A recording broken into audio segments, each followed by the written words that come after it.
For 10 years, my daughter called me every Friday at exactly 6 o'clock. Not once did she miss it. Until last week. At first, I made excuses. Maybe she was stuck at the hospital. Maybe her phone died. But by midnight, after 7 calls straight to voicemail, I felt it in my bones. Something was wrong. I drove to her house at dawn, telling myself not to panic. The driveway was empty. The curtains were shut tight. Then I heard a soft rustling from my granddaughter's closet. When I opened that door, my hands started to shake. I'm truly thankful you're here with me in this moment. Your presence matters more than you realize. Before we go any further, I'd love to know, where are you listening from today? Share your city or country in the comments. It always amazes me to see how far these stories travel. And if you're comfortable, tell me something personal. How old are you? I genuinely care about knowing who is on the other side of these stories. One gentle reminder: some elements of this story have been shaped for reflection and storytelling purposes. Any resemblance to real people or places is purely coincidental. But the heart of the message, the truth behind it, is very real. And I hope it stays with you long after this ends. Every Friday at exactly 6 o'clock, my daughter called me. For 10 years, that phone rang like it was tied to the heartbeat of my life. It didn't matter if there was a thunderstorm rolling across the hills of Tennessee, or if she'd just worked 12 straight hours at Regional Hospital. At 6 on the dot, the landline on my kitchen wall would ring. Last Friday it didn't. My name is Elias Monroe. I'm 63 years old, a retired electrician living in a quiet patch of Tennessee, where the mornings smell like dew and cut grass, and neighbors still lift a hand when they drive past. For 40 years, I worked with circuits and wires, tracing power from source to switch, from breaker to bulb. My whole life was built on understanding connections. When something stopped working, I didn't panic. I found the fault. Retirement was supposed to be peaceful, and for the most part it was, especially on Fridays. Fridays had a rhythm. I'd finish tending to the garden, wash my hands in the utility sink, pour a fresh cup of coffee, and sit at the kitchen table with the old cream-colored rotary phone hanging on the wall behind me. I kept that phone out of stubbornness, I suppose. People tease me about it, but it worked. Solid, reliable. Like most things from the 90s. At 5:58 p.m., I'd glance at the clock. At 6 p.m., it would ring. And on the other end would be Ivy. "Hey, Dad," she'd say. And I'd hear the smile in her voice before I pictured it on her face. The same smile she'd had at 8 years old, when she'd followed me around the garage holding pliers twice the size of her hand. "Why does this wire go here?" she'd ask back then. "Because everything connects, sweetheart," I'd tell her. "You just have to trace it back to the source." She didn't become an electrician like me. She became a nurse.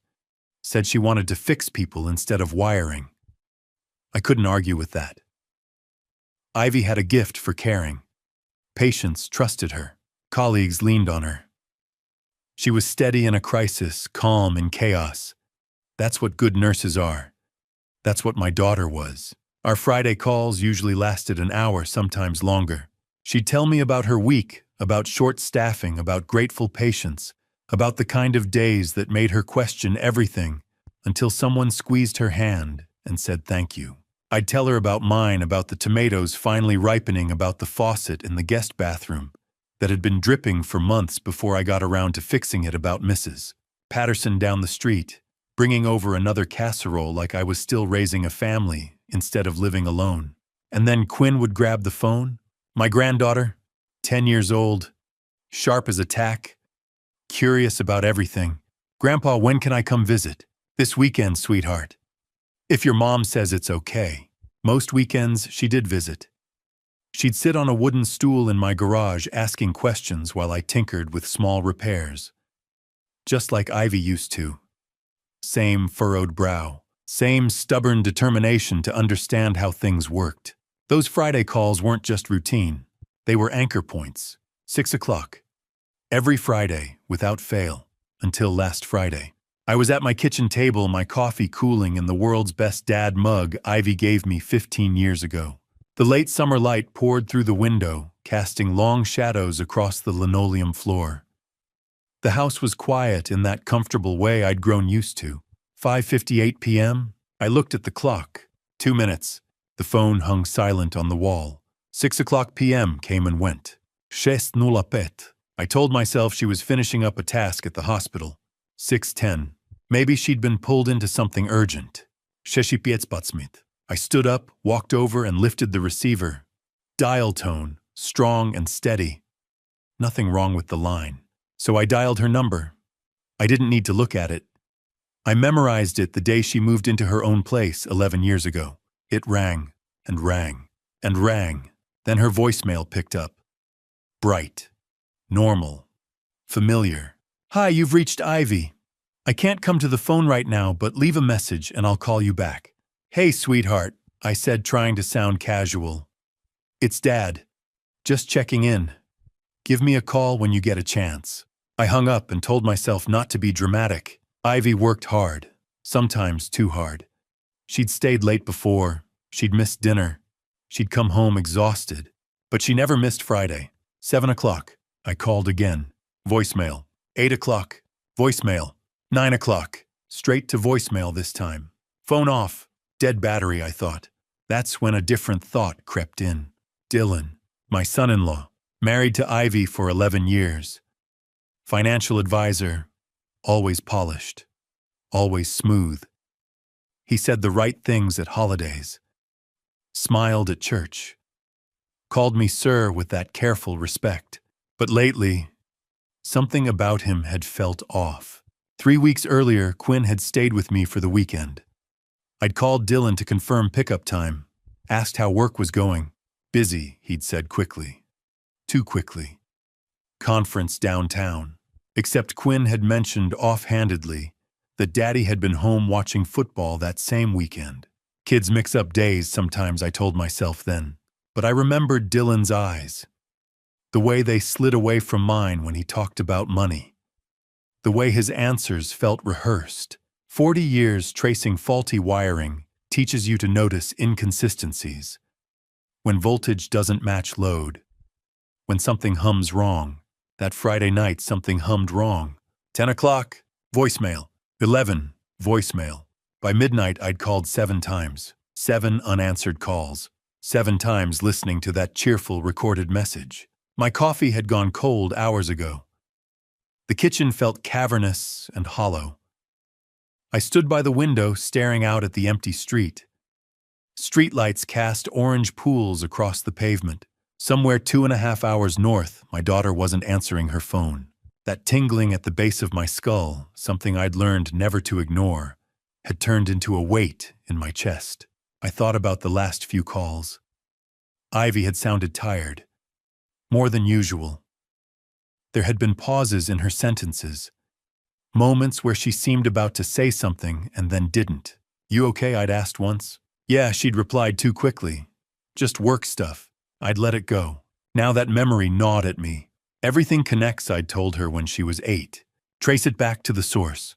But what happens when the line goes dead? When there's no signal to trace? I picked up the receiver one last time. Voicemail. I set it back in its cradle slowly, deliberately. Tomorrow, I told myself, I'll call first thing in the morning.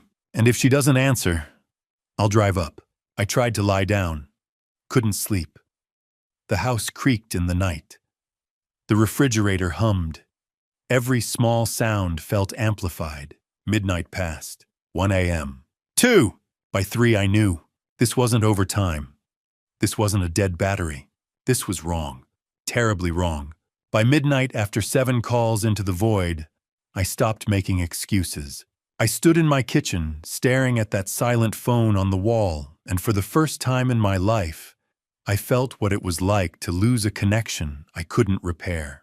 That's when I knew something had happened, and whatever it wasn't small. Saturday morning didn't bring relief. It brought weight, the kind that settles behind your ribs and refuses to move. I never went to bed Friday night. I tried once, lay down around 1 a.m., stared at the ceiling fan, turning slow circles, but every time I closed my eyes, I imagined my phone lighting up with Ivy's name. It never did. By 3 in the morning, I was back at the kitchen table, By 4, I'd brewed my second pot of coffee. By dawn, the third. Gray light filtered through the thin curtains, washing the kitchen in a colorless haze. The world outside looked normal. Birds chirping. A truck passing down the road. Somewhere someone starting a lawnmower. Inside my chest, nothing felt normal. At 7:30 a.m., I picked up the phone and dialed Regional Hospital. If she hadn't called me, maybe she was working.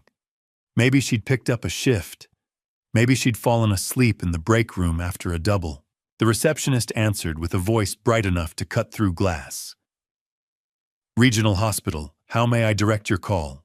Nursing station, please, I said. 4th floor. I'm trying to reach Ivy Monroe. A click.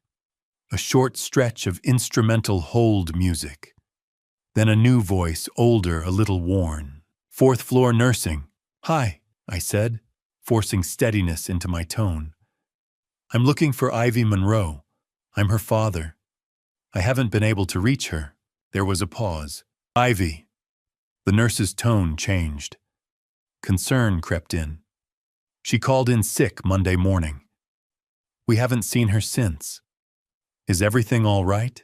The coffee I'd just swallowed turned to stone in my stomach. Monday, I repeated. She's been out since Monday. That's right. She sounded awful. Said she'd be back once she felt better. I thanked her, hung up, and just sat there. Ivy didn't miss work. In 12 years of nursing, she had never taken a full week off. I'd watched her drag herself into shifts with a fever, limp through hallways on a sprained ankle. People need me, Dad, she'd say. I can't just not show up. Now she'd been gone 5 days, and she hadn't called me. My hands were shaking before I realized it. I dialed Dylan. 3 rings. Elias, hey. He answered smooth as polished marble. Everything okay? Too smooth. That's what I'm trying to figure out, I said carefully. I can't reach Ivy. Her phone goes straight to voicemail. The hospital says she's been out sick since Monday. There was a pause. Not long, but long enough. Oh yeah, he said finally. I should have called you. Ivy took Quinn on a little trip. They needed some space. Space, I repeated. Yeah, you know how she gets. Burned out. Emotional. She just needed a break. Where did they go? Just out of town. Nothing big. Mother-daughter time. Put Quinn on the phone. Another pause. They're not here right now. Out exploring. I'll have Ivy call you when they get back. When is that? A few days. I let silence stretch between us. From everything I asked, slowly. Like her job, the one she hasn't shown up to since Monday. That time the pause was longer. Yeah, he said. She was burned out. Needed distance from the hospital. The words sounded rehearsed. Polished. Too clean. 40 years tracing circuits teaches you something about patterns. Real explanations have texture, hesitation, human edges. Dylan's explanation had none. Dylan, I said, lowering my voice, if something's wrong. Nothing's wrong, he cut in. Really. Don't overthink this. Then he hung up. I stood in the kitchen, phone still pressed to my ear, listening to dead air. Dylan had always been composed. Financial advisors have to be. They project calm, stability. But that call didn't feel calm. It felt managed. It felt like a man reciting lines he'd practiced. I dialed Joyce Wallace next. Ivy's colleague, her closest friend at the hospital. She answered on the second ring. Mr. Monroe. Is everything okay? I don't know, I admitted. Have you heard from Ivy? No, Joyce said immediately. I've tried calling her since Wednesday. No answer. I drove by Thursday evening. House was dark. Her voice dropped. I'm worried. You and me both, I said. After we hung up, I opened my old laptop and logged into Facebook. I don't use it much, but Ivy did occasionally. Her last post was 2 weeks ago. A picture of Quinn holding up a papier-mâché volcano from school. Before that, nothing. No updates, no comments, no signs of a trip. I leaned back in my chair and pressed my fingers into my eyes. Maybe I was overreacting. Maybe she really did need space. Maybe Dylan was telling the truth. Except, 3 weeks earlier, Quinn had stayed with me for the weekend. I'd called Dylan about something trivial, pickup time, I think. He'd mentioned he was at a business conference. Back-to-back meetings, he'd said. Except Quinn had casually told me Daddy had been home all weekend. Watching football. Ordering pizza. I'd dismissed it then. Kids mix up days. But now remembering the smooth certainty in his voice, that same tone this morning, my instincts flared. When something's wrong in a circuit, you don't always see it immediately. The wires can look intact. The breaker can test fine. But there's a hum in the air. A vibration in your bones. That's not paranoia. That's experience. Right now, every instinct I had was screaming that something catastrophic had happened. I checked the clock. 8:45 a.m., 2.5 hours to Ivy's house. If I left now, I'd be there before noon. I hesitated. What if I showed up and she was fine? What if I'd misunderstood? What if I looked like an overbearing old man who couldn't let his daughter breathe? Then I'd apologize. I could live with embarrassment. What I couldn't live with was sitting here, while that pressure inside my chest kept building. I went upstairs and pulled an overnight bag from the closet. Threw in a change of clothes, my blood pressure medication, phone charger, toothbrush. Then I opened the small wooden box in my dresser drawer and took out the spare key Ivy had given me years ago, just in case Dad, she'd said. Emergencies. The metal felt heavier than it should have. This felt like an emergency. Before zipping the bag, I tried her number again, straight to voicemail. Hi, you've reached Ivy. Her voice sounded normal, bright. Sweetheart? I said after the beep, it's Dad again.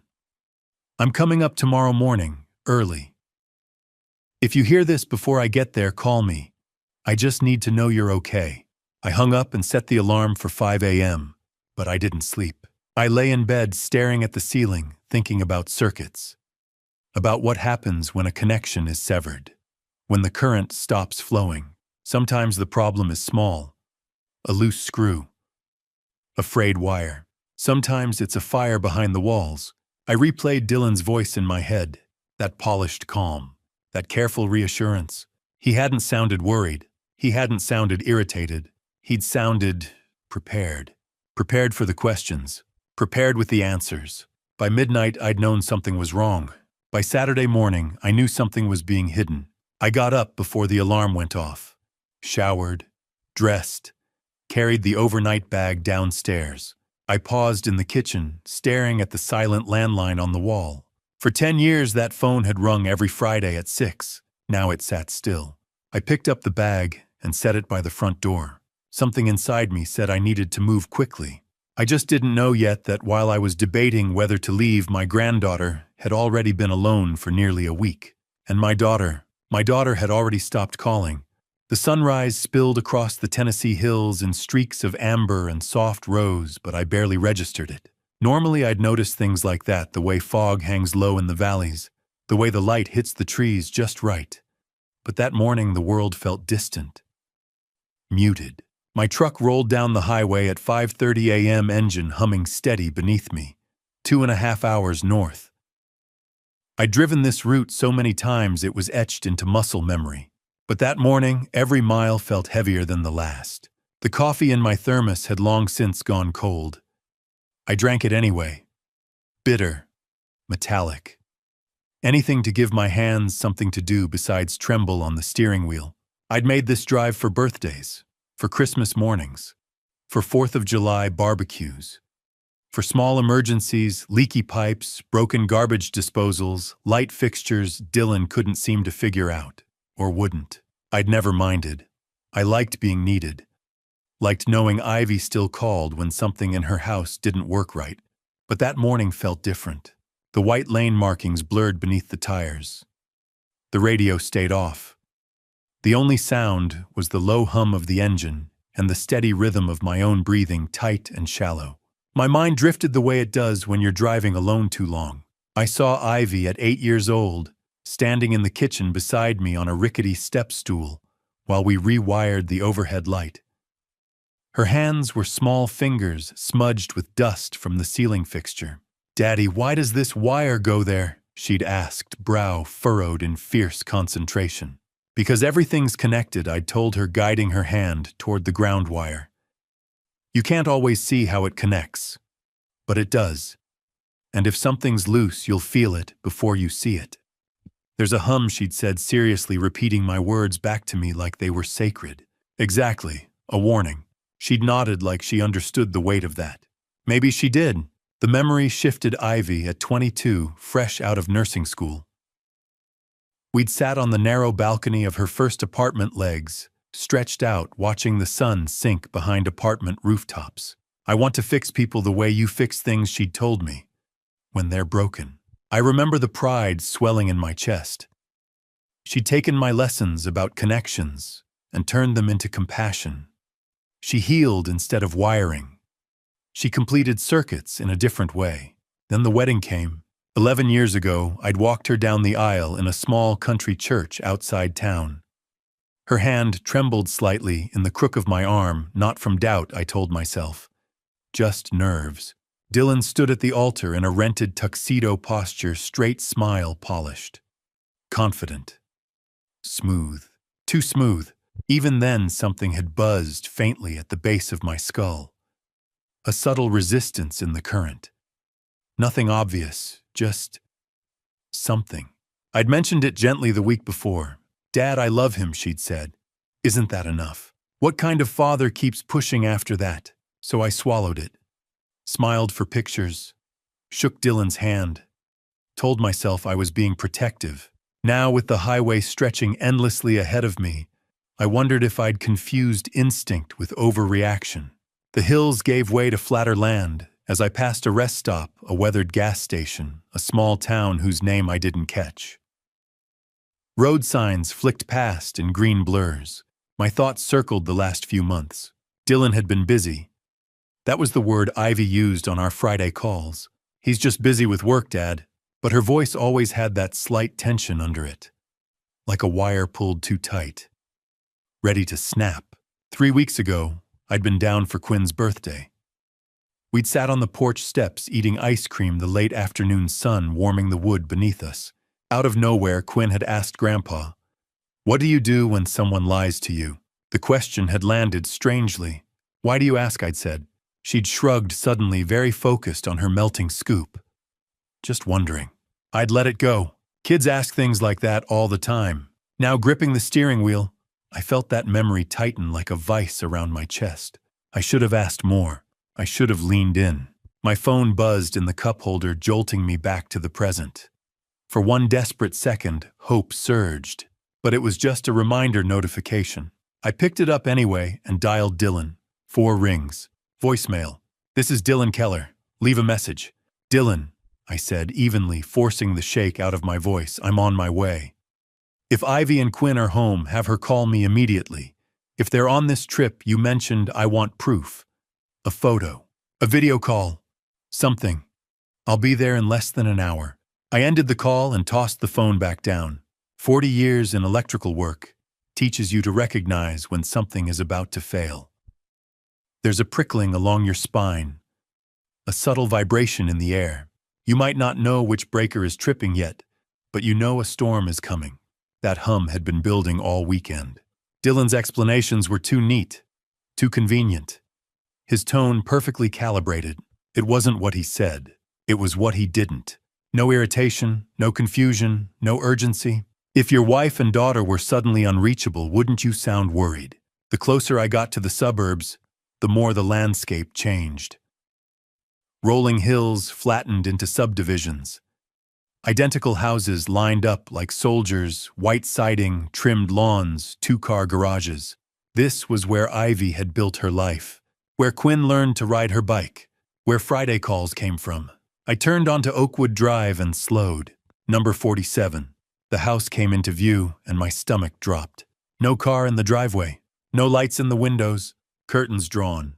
The lawn looked slightly overgrown, like it hadn't been touched in days. A package sat on the porch steps, cardboard edges darkened from morning dew. I pulled over across the street and cut the engine. Silence flooded the cab. For a long moment I didn't move. I just sat there, hands locked around the steering wheel, staring at the house. Every part of me wanted to storm across that street. Pound on the door. Break it down if I had to. But panic doesn't fix circuits. You assess first, breathe, look for signs. I scanned the windows. No movement. No flicker of television light. No curtain shift. The mailbox looked full. The package on the porch hadn't been brought in. My chest tightened. I stepped out of the truck. The morning air felt cooler than it should have. Crisp. Too still. The street was quiet. A dog barked faintly somewhere down the block. A sprinkler hissed to life 2 houses over. Normal sounds. An abnormal house. I crossed the street slowly, my boots crunching against the pavement, heart pounding harder with every step. The front yard felt different up close. Unlived in. Still. I climbed the porch steps and stood at the door. For just a second, I closed my eyes. Think like an electrician. When a connection fails, you don't start ripping wires out of the wall. You test. You listen. You trace. But as I stood there staring at that door, one truth pressed harder than anything else. The hum I'd felt since Friday night was no longer subtle. It was screaming, and whatever had gone wrong inside that house was no small fault in the wiring. It was something catastrophic. I raised my hand and knocked. I crossed the street slowly like a man walking toward a verdict he already feared. Dylan's silver sedan wasn't in the driveway. Just an empty slab of concrete with a dark oil stain in the center, like a shadow that wouldn't wash away. Every curtain in the house was pulled tight. The morning sun hit the windows at an angle that made them look opaque, blank, reflective. Like closed eyes refusing to open. The neighborhood was too still. Lawns trimmed. Flags hanging neatly from porches. A sprinkler ticking somewhere nearby. Everything ordinary, nothing right. I climbed the porch steps, each bootfall heavier than the last. A package rested beside the front door, cardboard corners swollen and soft from dew. I bent to check the label. Delivered 5 days ago. 5 days. I straightened and knocked. 3 firm raps that echoed louder than they should have in the quiet street. Nothing. I knocked again, harder. My knuckles stung. Ivy, I called. Quinn. My voice bounced back at me hollow. Somewhere down the block, a dog began barking. I pressed my ear against the door. Listened. No footsteps. No television. No movement. Just a faint, steady hum from inside the refrigerator motor cycling on. That's when the memory came back. 2 summers ago, Ivy had locked herself out while dragging the trash bins to the curb. I'd driven down grumbling good-naturedly, trying to wedge the door open with a credit card, like I'd seen in movies. She'd laughed at me. Dad, I work night shifts. I need a backup plan. She'd shown me the decorative rock tucked near the flower bed. A hollow fake stone with a spare key hidden inside. Don't tell Dylan, she'd said with a wink. He thinks it's tacky. I jumped off the porch and scanned the front flower bed. Azaleas wilted slightly in the heat. Mulch scattered unevenly. There, a gray plastic rock that didn't quite match the others. I crouched, lifted it, twisted the bottom. The key dropped into my palm. It felt colder than it should have. My hand shook as I climbed back up the steps and slid the key into the lock. For a split second, I hesitated. Once I opened this door, whatever was waiting inside would become real. The deadbolt clicked. A final sound. I pushed the door open. The air that met me wasn't rotten or metallic. There was no obvious scent of violence. Just stale air, closed-up air, the kind that settles when a house hasn't been opened in days. I stepped inside and shut the door behind me. The living room looked almost normal. Almost. But when you've spent 40 years spotting flaws in wiring hidden behind walls, your eye learns to see what others miss. The coffee table was slightly crooked. Not dramatically, just enough that its edge didn't align with the rug's pattern. The couch cushions were arranged too neatly, perfectly symmetrical.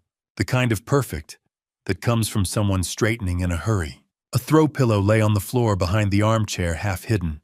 I walked further and heart pounding harder with every step.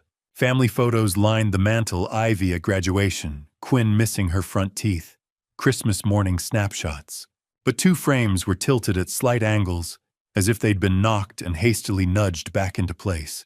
The carpet showed vacuum lines, but they ran in chaotic directions, overlapping, uneven, like someone had cleaned without thinking, without caring about neatness, only about removal. Ivy, I called. My voice sounded foreign inside the empty house. Quinn. Nothing answered. I moved into the kitchen. It gleamed. Counters wiped, spotless. Sink shining. The stovetop scrubbed clean of even the smallest grease splatter. Too clean. I opened the refrigerator. Beer bottles lined the shelves. Takeout containers stacked carelessly. A half-empty gallon of milk expired 4 days ago. No juice boxes. No yogurt tubes. No apple slices in plastic bags. Nothing a 10-year-old would reach for. I shut the fridge slowly. Something pressed heavier against my chest. I reached for the dish towel hanging from the oven handle. It was damp. Recently used. That's when I heard it. A sound so faint, I thought at first it was imagination. Scratch. Pause. Scratch. Soft. Fragile. Like fingernails dragging weakly across wood. I froze. The sound came again. From upstairs. My pulse roared in my ears as I moved toward the staircase. Each step felt like wading through water. The house seemed to hold its breath around me. I climbed 2 steps at a time. The second-floor hallway was dim. Bedroom doors closed. Then, scratch. From the far end, Quinn's room. I didn't knock. I didn't hesitate. I twisted the knob and flung the door open. Pink curtains softened the light. Stuffed animals lined the shelves in tidy rows. A backpack slouched in the corner, one zipper half open, school folders peeking out. Everything looked ordinary, except for the sound. Scratch. From the closet. My legs moved before my mind did. 3 steps across the room. My hand wrapped around the closet handle. I yanked it open. For a second, my brain refused to understand what I was seeing.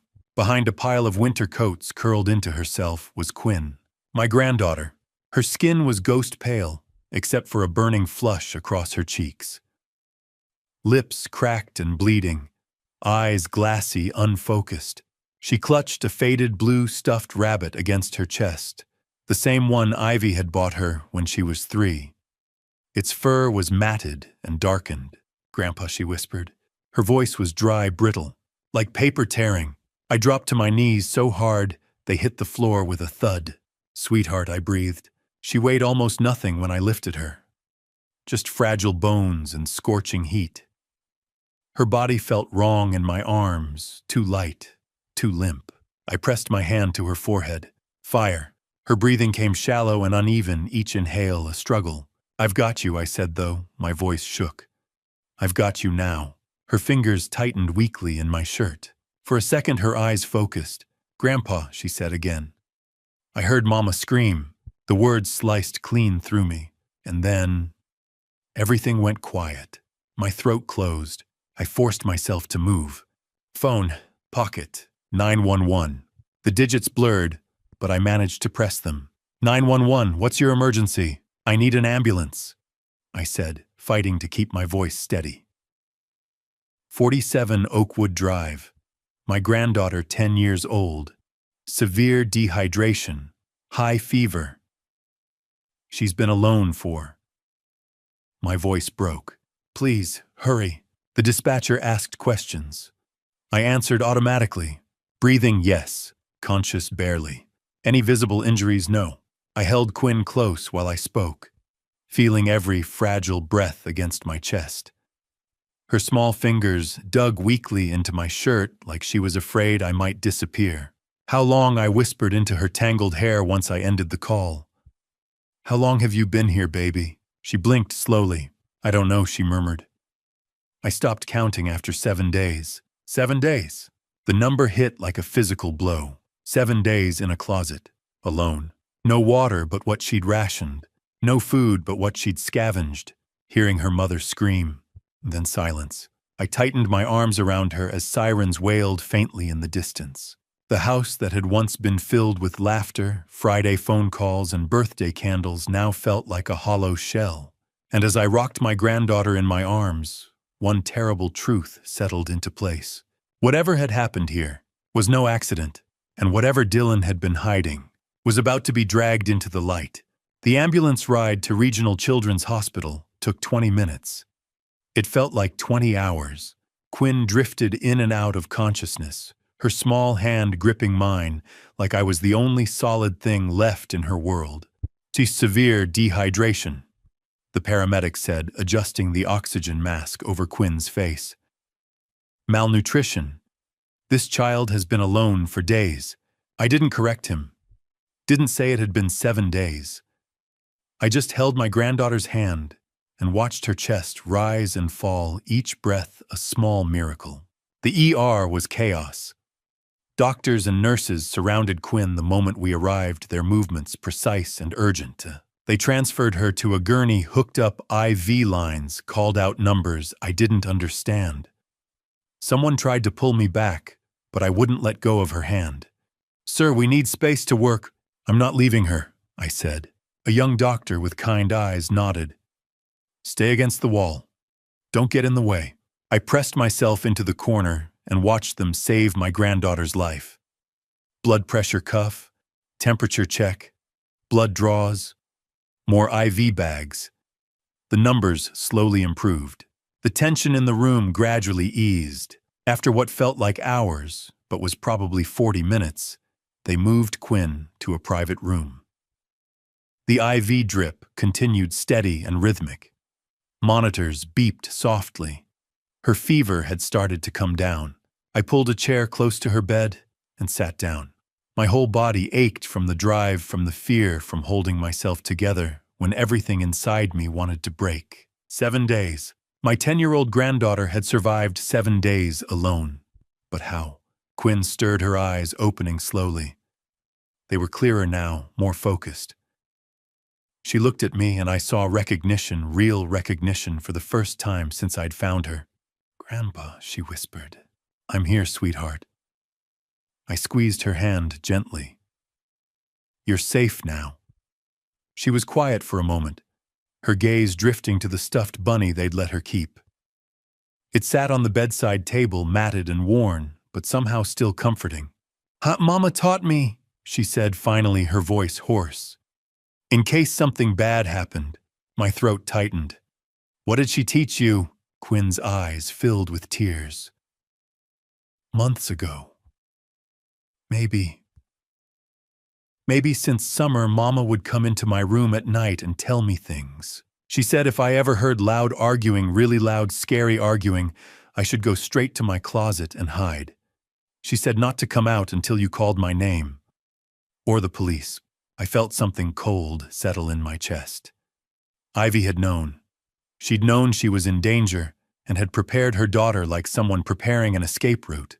So that Saturday night. Quinn continued. "I was reading in bed. Then I heard them. Dylan was yelling. Mama was crying. It got so loud." She swallowed hard. "I did what Mama said. I went to my closet and closed the door." "You did exactly right," I told her, my voice breaking. "Mama showed me where she hid snacks," Quinn said. "In my toy box under the stuffed animals, crackers and granola bars. She said it was our secret emergency kit. She told me to eat just a little bit every day if I ever had to hide."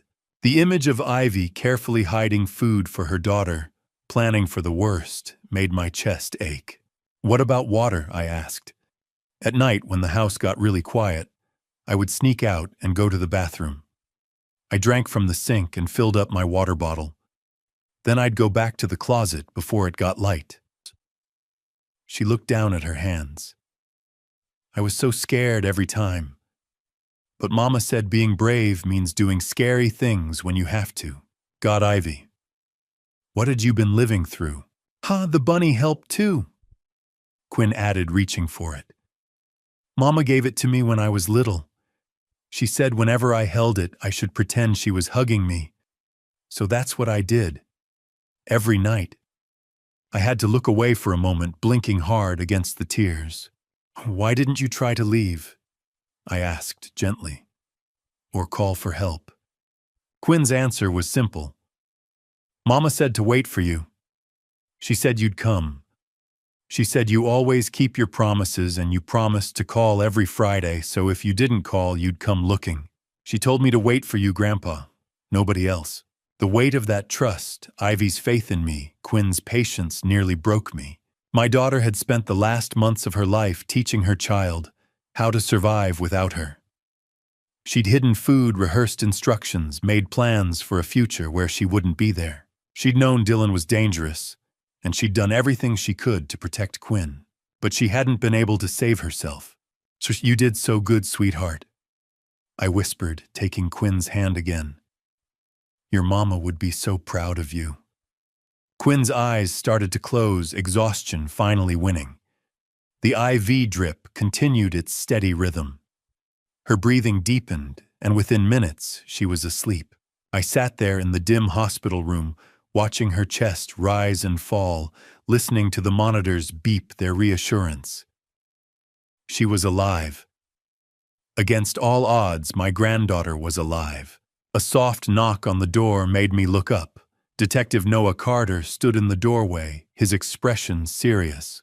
"Mr. Monroe," he said quietly, "can we talk in the hall?" I glanced at Quinn one more time, then stood and followed him out. The hallway was bright and sterile, nurses moving past with clipboards and medicine carts. Carter pulled out a small notebook. "I need to ask you some questions about your daughter, about Ivy." I nodded, bracing myself. He flipped through a few pages, then looked up at me. "When was the last time you actually saw her in person?" I thought back. 3 weeks. Quinn's birthday party. Ivy had looked tired that day, I remembered. Distracted. But she'd smiled and served cake and said everything was fine. Through the window of Quinn's room, I could see her sleeping peacefully, still clutching that worn blue bunny. She was alive because Ivy had taught her how to hide, how to wait, how to survive, and I said the words I'd been avoiding since I'd found that empty house. "My daughter is dead, isn't she? Dylan did this to her." The next morning, after Quinn had slept 12 straight hours with IV fluids helping her small body recover, Dr. Samantha Reed arrived. Detective Carter introduced her as a child psychologist, someone trained to speak with traumatized children. She was younger than I expected, late 30s maybe, with kind eyes and a calm, gentle presence.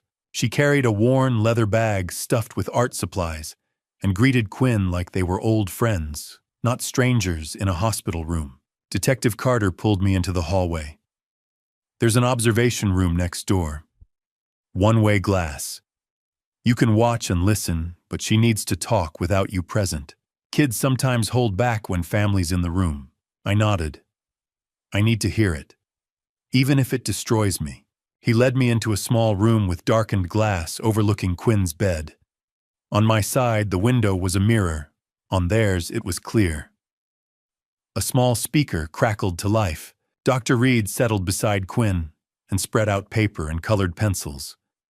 "I heard you're very brave," she said softly. "Is it okay if we talk for a bit? You can draw while we talk." Quinn nodded and chose a blue pencil. "Can you draw what you remember from Saturday night?" Dr. Reed asked gently. "Just the people." Quinn's hand moved slowly. 3 stick figures appeared. Above them, in careful letters, she wrote Dad. A woman. "Mom. Tell me about Saturday night," Dr. Reed said. "What do you remember?" Quinn's voice was barely above a whisper. Dad and a woman came to the door. It was late. After dinner. They were loud. What were they saying? They were yelling at Mom about money. The woman said Mom owed them something. Mom said no. She said she didn't have any money. My fists tightened at my sides. What happened next? Dr. Reed's tone remained steady. They got louder. Dad was mad. He said Mom was ruining everything. The woman said Mom was selfish. Quinn pressed harder on the paper, darkening the figures. Mom told them to leave. She said she was calling Grandpa. "God, Ivy, you were trying to reach me." Then I heard. Quinn's voice cracked. Terrible sounds. Mama was crying. She was begging them to stop. She kept saying, "Please, please think of Quinn." Through the glass, I watched my granddaughter's face crumple. Dr. Reed handed her a tissue and waited. The woman said, We have to finish this. And then Dad said. Quinn stopped, her body rigid. It's okay, Dr. Reed whispered. Dad said, I'm sorry. Right before Mama stopped making any sound, I gripped the edge of the table to stay upright. My chest felt like wire pulled tight around it. Detective Carter's hand settled on my shoulder. 2 people, he murmured. Your son-in-law and a woman. We need to identify her. I forced myself to think. Chelsea, I said hoarsely. Dylan mentioned someone named Chelsea once. An ex. He said it was over. Last name, Parker. I think Chelsea Parker. Ivy once said Dylan acted strange when she came up. Carter made a note. We'll find her. Can you keep listening? I nodded, though I wasn't okay. The interview lasted another 20 minutes. Quinn described hiding in her closet, hearing footsteps, hearing her father say they needed to clean up, hearing the woman mention a storage unit. When it ended, Dr. Reed spoke briefly with Carter. Then I was allowed back into the room. Quinn looked impossibly small in that hospital bed surrounded by monitors and wires. When she saw me, she reached for my hand. I'm sorry, Grandpa, she whispered. You have nothing to be sorry for, I said. Nothing. That night, while Quinn slept, Carter got a call. Forensics had finished at the house. He needed to come in. Tuesday morning, he found me in the hospital cafeteria staring into my 4th cup of coffee. He sat down across from me and placed a tablet on the table. I need to show you something. It won't be easy. Show me. He opened a series of photos. The living room I'd stood in days earlier, but under ultraviolet light. Purple-blue patterns glowed across the couch, the coffee table, the wall. Sprays, smears, areas someone had tried to scrub clean, Luminol Carter said. It reacts to blood, even when it's been cleaned. I stared at the glowing evidence. Your daughter fought back, he said quietly. There are clear signs of a struggle, defensive patterns. He paused. But we still haven't found her body. The words felt unreal. Dylan and Chelsea took her somewhere, I said. We believe so. We're getting a warrant for all storage units tied to Dylan Keller or anyone connected to him. We've issued a BOLO for Dylan and Chelsea Parker. I looked again at the images Ivy's living room transformed into a map of violence. The place where she'd made breakfast, folded laundry, lived her life, and where that life had ended. Find them, I said. Carter's jaw tightened. We will, and when we do, they'll answer for every second of what they did to your daughter. 5 weeks. 5 weeks of investigation, dead ends, and sleepless nights. 5 weeks of Quinn asking when we could have a funeral for her mother. 5 weeks until Detective Carter's call came. Elias, we found her. An anonymous tip from a storage facility manager on the edge of town. He'd noticed a strange smell coming from Unit 42. When police arrived with a warrant, they found what we'd been dreading. I had to drive to the county morgue to identify the body. My hands shook on the steering wheel the entire way. The highway blurred past the same route I'd driven that Sunday morning 5 weeks ago, full of worry, but still hoping I was wrong. Now I knew I'd been right. I'd just been too late. The county morgue sat in a low brick building behind the hospital. Detective Carter waited for me in the parking lot, his face grave. You don't have to do this, he said as we walked toward the entrance. We have dental records. DNA confirmation is already underway. I need to, I told him.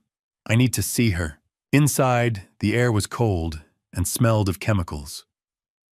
A medical examiner in blue scrubs met us in a hallway lined with filing cabinets. She was maybe 50 with kind eyes and a professional manner that came from years of delivering the worst news imaginable. Mr. Monroe, she said gently. I'm Dr. Helen Martinez. I'll be with you the entire time. If you need to step out at any point, that's okay. I nodded, not trusting my voice. She led us to a small viewing room. In the center sat a metal table covered by a white sheet. The shape underneath was unmistakable. Are you ready? Dr. Martinez asked. I wasn't. Would never be. But I nodded anyway. She pulled back the sheet, folding it carefully at Ivy's shoulders. My daughter looked like she was sleeping. Her face was peaceful, almost serene. Her dark hair had been brushed back from her forehead. She looked younger than 34. She looked like the girl who used to help me wire light fixtures and ask endless questions about how electricity worked. Except for the marks around her neck, I couldn't look away from them. Faint bruising in a pattern I didn't want to understand, but couldn't help recognizing. Someone's hands had been there. Someone had taken her last breath. I could see she fought. I said, my voice barely above a whisper. The bruises on her arms. Dr. Martinez nodded. Defensive wounds. Your daughter fought very hard, Mr. Monroe. I reached out slowly, hesitantly, and touched Ivy's hand. It was cold. So cold. This was the same hand that had gripped my finger when she was a baby. The same hand I'd held when teaching her to ride a bike. The same hand she'd reached out to me with at her high school graduation. I'm sorry, sweetheart, I whispered. I should have protected you. Should have trusted my instincts about Dylan. Should have gotten you out of there. Detective Carter placed a hand on my shoulder but said nothing. Dr. Martinez gave me a moment before speaking again. The official cause of death is asphyxiation, based on lividity and body temperature at discovery time of death, was Saturday evening, approximately 10:30 p.m. Saturday. The night Quinn had hidden in her closet and listened to her mother die. We found DNA evidence under her fingernails. Dr. Martinez continued, her tone remaining clinical but gentle. It's a match for Dylan Keller. She scratched him during the struggle. Good, I thought. Good. At least she'd left evidence. At least she'd marked the man who killed her. Howard. The body was moved between 2 and 3 hours after death, Dr. Martinez added. The storage unit was rented under a fake name, Michael Thompson, and paid for in cash. 3 months up front. Premeditated, Detective Carter said quietly. He had it planned. Something shifted inside me in that cold room. The grief that had been weighing me down for 5 weeks began to harden into something else. Something sharper, more focused, determination. We're building a solid homicide case, Carter said. First-degree murder, premeditated. With Quinn's testimony and the physical evidence, we have everything we need. We just need to find Dylan and Chelsea. I looked down at Ivy one more time. My strong, brave daughter who'd spent her last months teaching her child how to survive. Who'd fought her killers even knowing she couldn't win. Who'd loved Quinn enough to prepare for the worst. How long, I asked Dr. Martinez. How long until we can have a funeral? We'll release her body within the week. The autopsy is complete. I nodded. At least Quinn could say goodbye properly. At least we could give Ivy the dignity Dylan had stolen from her. I leaned down and kissed my daughter's forehead one last time. Cold. So cold. He will pay, I whispered against her skin. Dylan Keller will spend the rest of his life in prison thinking about what he did to you, I swear it. When I straightened up, Detective Carter was watching me carefully. Just as when I said, that's all I want now, justice for my daughter. You'll have it, Carter promised. We'll make sure of it. I took one last look at Ivy, memorizing her face, storing it away with all my other memories of her, and then turned and walked out of that morgue with a singular purpose burning in my chest. In the week after I left the morgue, Detective Carter worked non-stop financial records, phone logs, witness interviews. When he called and asked me to come to the station, I knew he'd found something big. The conference room walls were covered in paper bank statements, insurance documents, spreadsheets marked in yellow. Carter sat across from me with a thick folder open. I want to show you what we've built, he said. The motive, the planning, all of it. He slid the first document over. A life insurance policy. $500,000, he said. Ivy took it out when Quinn was born. Standard term policy. She never changed the beneficiary. I stared at Dylan Keller's name listed as sole beneficiary. He would have gotten all of it, I said quietly. If she'd died from natural causes or an accident, yes. Carter handed me another stack. But here's where it changes. Dylan had serious debt. He spread out credit reports and bank statements. Total debt, $385,000. The numbers blurred together. $250,000 lost in a Ponzi scheme, Carter continued. He was recruited by a man named Robert Miller, guaranteed cryptocurrency returns. The operation collapsed. Dylan lost everything he invested and had borrowed heavily to put in more. And the rest, casino gambling, $135,000, maxed credit cards, personal loans. He was drowning. Carter turned his tablet toward me. Browser history from Dylan's laptop. 3 weeks before Ivy died, he searched. How long does life insurance pay out after death? My hands curled into fists. He planned it. He looked at my daughter and saw $500,000. There's more, Carter said. He passed me a handwritten statement. Your neighbor, Mrs. Gladys Whitmore, 70 years old, lives 2 doors down. I nodded. Sweet woman who loved to wave from her porch. She saw a silver SUV parked outside Ivy's house Saturday night around 10. Thought it was family. It wasn't, I said. The neighbor across the street has a security camera. We pulled the footage.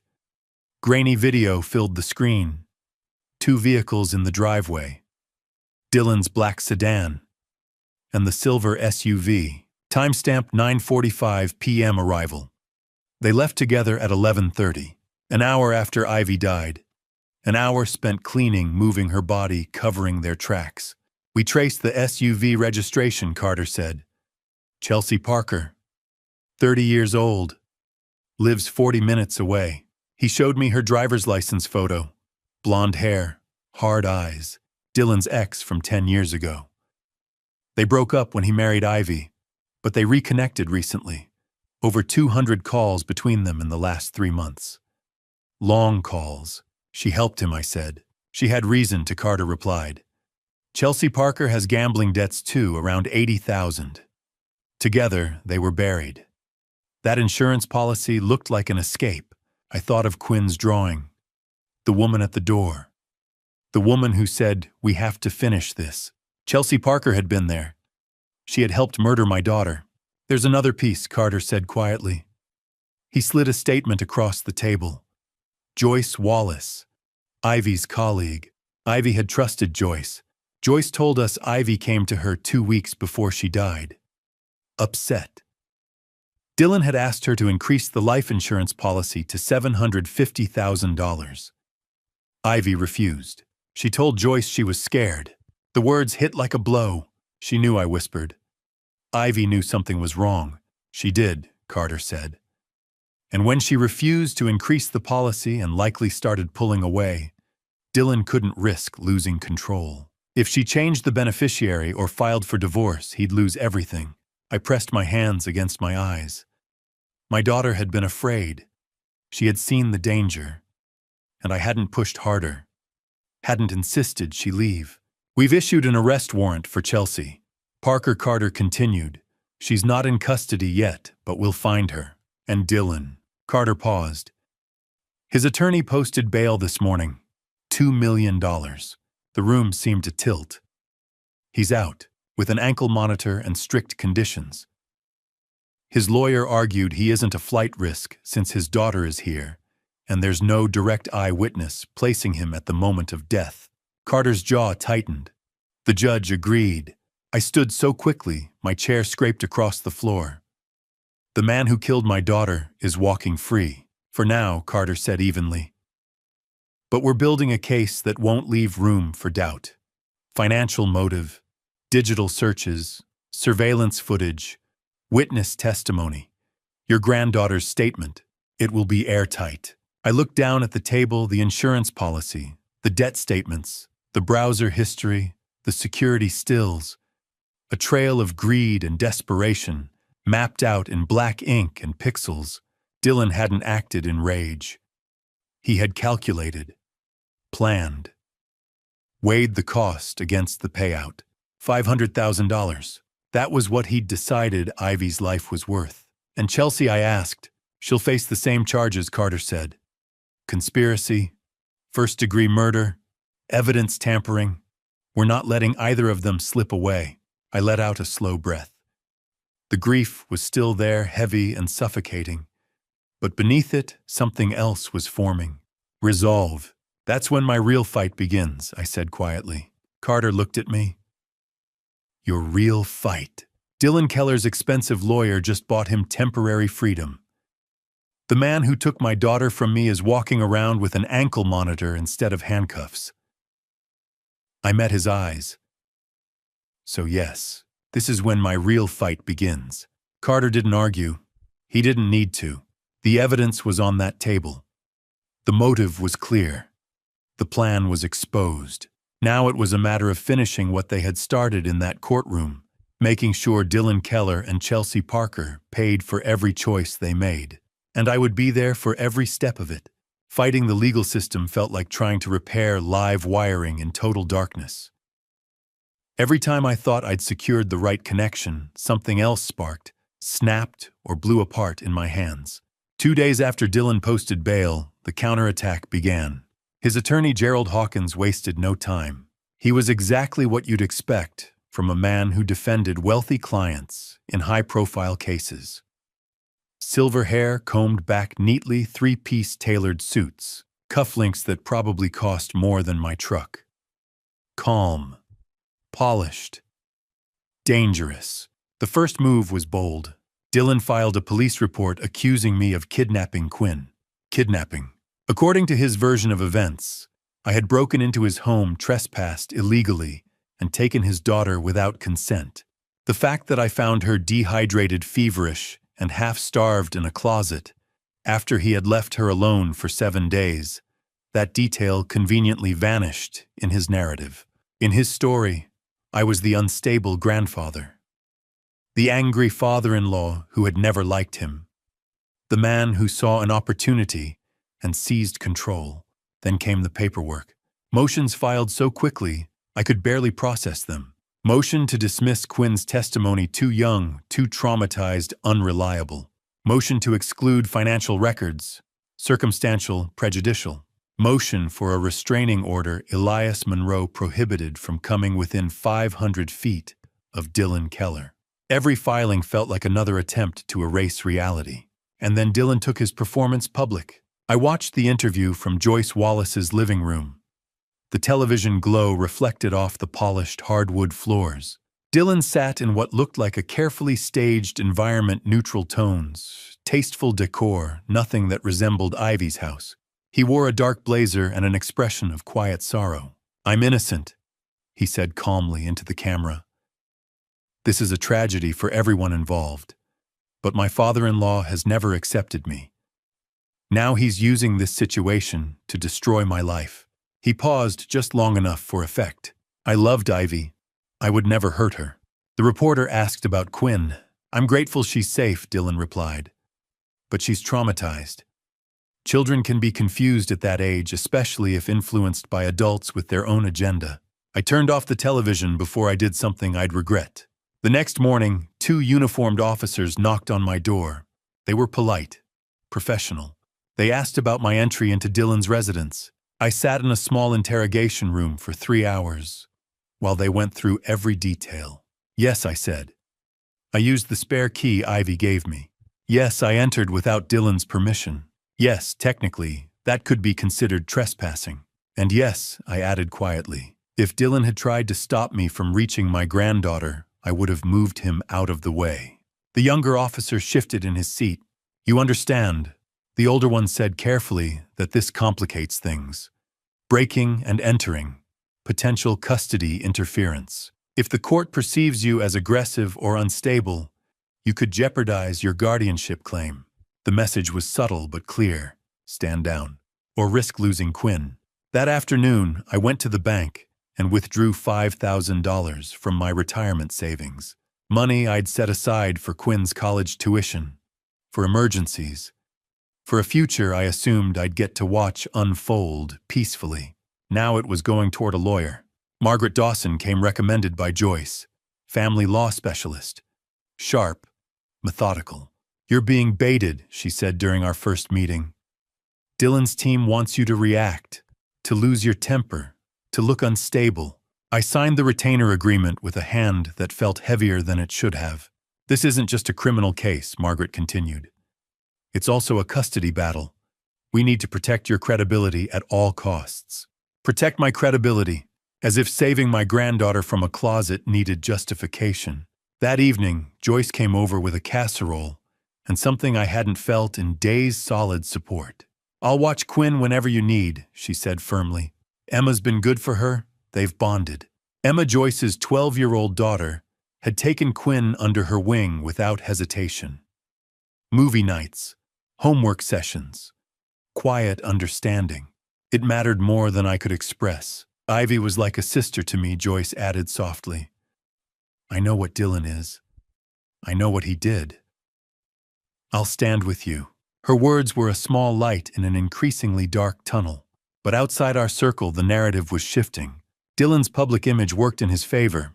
He was articulate, well-dressed, successful. I began noticing the change in my own community. Whispers at the grocery store, conversations that ended abruptly when I approached. Church felt unbearable. I stopped going after a woman I'd known for 20 years, avoided eye contact, and another muttered, "It's all so messy, as if my daughter's death were a social inconvenience. Detective Noah Carter called one evening. "Elias, I believe you," he said plainly. "But belief isn't evidence. Don't give Dylan ammunition. He's trying to frame you as unstable. Stay calm. Let us build the case." I promised I would, but calm felt like a thin wire stretched too tight. One night I drove back to Ivy's house. The forensic team had finished weeks earlier. The luminol stains were gone. The house had been cleared, but I needed to see it again. I let myself in with the spare key and stood in the living room. The carpet was clean, the furniture aligned, no visible signs of violence, but I saw it anyway. I saw the struggle. I saw my daughter fighting.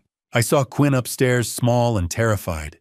For the first time since finding Quinn in that closet, the grief overtook me completely. It wasn't controlled or measured. It came in waves that knocked me to my knees. I sat on the living room floor and let it happen. I considered walking away, taking Quinn somewhere far from this town, letting the justice system grind forward without me, starting over. Then I remembered something Quinn had whispered in that hospital bed. "I knew you'd come, Grandpa." She had waited 7 days because she believed I would show up. I couldn't abandon that belief now. I stood up slowly, wiped my face, and went back to my truck. I grabbed a spiral notebook from the passenger seat. If Dylan wanted a fight, I would fight differently. Not with rage, with persistence. I began making a list. Every person who had interacted with Dylan in the past year. Every financial transaction that looked suspicious. Every neighbor who might have heard something that night. Every inconsistency in his television interview. Every unanswered question. Every loose end. I wrote until the page was full. Then I turned it over and kept writing. Dylan had money. He had a powerful attorney. He had a polished image. But I had time, and I had something stronger than strategy. I had the truth, and a father's love that refused to burn out no matter how dark it got. 2 months after I found Quinn in that closet, I almost lost everything. Dylan's lawyer had filed a motion to dismiss the entire case. Lack of evidence, they claimed, and the judge was listening. I sat in the courtroom gallery, hands clenched on the wooden bench in front of me, watching Gerald Hawkins make his argument. He stood at the defense table in his expensive suit, every word precisely calculated. "Your Honor, the prosecution's case rests entirely on circumstantial evidence. There is no eyewitness to the alleged crime. No murder weapon has been recovered. My client has provided no confession. The testimony of a traumatized 10-year-old child, while tragic, cannot be the sole basis for a first-degree murder charge. Mr. Keller deserves to have these charges dismissed." Carol Bennett, the district attorney, stood to argue back. She was good. I'd seen her work before. But even I could see the judge's skeptical expression as she laid out our case. The court will take this under advisement, the judge said finally. I'll issue my ruling within 48 hours. The gavel came down and my stomach dropped with it. Outside the courthouse, Detective Carter pulled me aside. His face was grim. We might lose this Elias, he said quietly. I'm sorry. We did everything we could, but no. I cut him off. Not after we've come this far. There has to be something. Some piece we're missing. Carter squeezed my shoulder. If there is, we'll find it. But we're running out of time. That night, I couldn't sleep. I sat at my kitchen table at 1 a.m, surrounded by copies of every financial document Carter had shown me. Bank statements, credit card bills, insurance policies. I'd been through them a dozen times already, but I spread them out again, looking for anything, any detail I might have missed. That's when I saw it. Buried in Dylan's bank statements from 8 months ago, a deposit for $95,000. The notation read, M. Consulting. I stared at it, my tired brain trying to make the connection. I'd seen this before. Carter had mentioned it in passing. But what was it? What was MZ Consulting? I grabbed my phone and called Carter. He answered on the third ring, his voice thick with sleep. Well, yes, it's past midnight. Not that deposit, I said. The $95,000 from MZ Consulting. What if it's connected to Dylan's debts? What if it's not legitimate business income? There was a pause. Then I heard rustling like Carter was sitting up. Hold on, let me pull up the file. I waited, my heart pounding, while he searched through his computer. MZ Consulting, Carter said slowly. I flagged it as unusual income, but Dylan's tax returns showed it as consulting fees. We didn't dig deeper because... He trailed off. And because we were focused on the debts, not the income. Can you dig deeper now? I asked. I'll start first thing in the morning. He called me back 6 hours later. I hadn't gone to bed. Elias, you might have just saved this case, Carter said, and I could hear the excitement in his voice. MZ Consulting is a shell company, and it's connected to a Ponzi scheme investigation the FBI has been running for 2 years. The same Ponzi scheme Dylan lost money in. Exactly, but here's the thing, Dylan wasn't just a victim. He was a recruiter. 2 hours later, I was sitting in a conference room at the FBI field office. Carter had arranged everything. Across from me sat Gerald Patterson, a 45-year-old accountant with tired eyes and a weathered face. "Ah, Mr. Monroe," Gerald said, shaking my hand. "Detective Carter told me about your daughter. I'm sorry for your loss." "Thank you," I managed. "The detective said you have information about Dylan Keller." Gerald's expression hardened. "Your son-in-law cost me everything. I lost $180,000 in that Ponzi scheme. My retirement, my kids' college fund, everything I'd worked for." He pulled out a folder thick with documents. "But here's what you need to understand. Dylan Keller wasn't a victim like the rest of us. He was part of it. He recruited 12 people into that scheme, including me." The words didn't quite register at first. "He recruited you.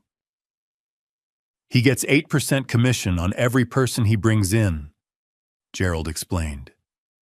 "Do the math on 12 people investing an average of $100,000 each. That's $96,000 in commissions. $95,000. The mysterious MZ Consulting deposit. Dylan spent it all on gambling," Gerald continued. "And then he borrowed more, trying to chase his losses. That's why he's still $385,000 in debt even after earning all that money. Your son-in-law is a professional con artist, Mr. Monroe. He's been lying to and stealing from vulnerable people for years." "Who did he target?" I asked, though I thought I already knew the answer. "Elderly people mostly. Immigrants who trusted him because he spoke their language. People who believed he was trying to help them." Gerald's voice was bitter. "If Dylan Keller could steal the life savings of strangers without blinking, imagine what he'd be capable of doing to his own wife." The pieces clicked into place. This wasn't just a desperate man who'd killed for insurance money. This was a pattern, a history of calculated cruelty. Evidence that Dylan Keller was exactly the kind of person who could plan and execute a murder. 48 hours after the hearing, I was back in that courtroom, my hands gripping the bench again. But this time, Carol Bennett had new evidence to present. Gerald Patterson's testimony, the FBI's investigation, the proof that Dylan wasn't a desperate victim but a habitual criminal. The judge looked over the documents for what felt like an eternity. Then he looked up. Based on the new evidence presented regarding the defendant's pattern of criminal behavior, the motion to dismiss is denied. This case will proceed to trial. For the first time since this nightmare began, I saw Dylan's face go pale. The confident smirk he'd worn throughout the hearing vanished. His lawyer leaned over to whisper something, but Dylan just stared straight ahead, his jaw tight. As the bailiff led him out of the courtroom, Dylan turned and looked back at me. Our eyes met, and in that moment I saw it.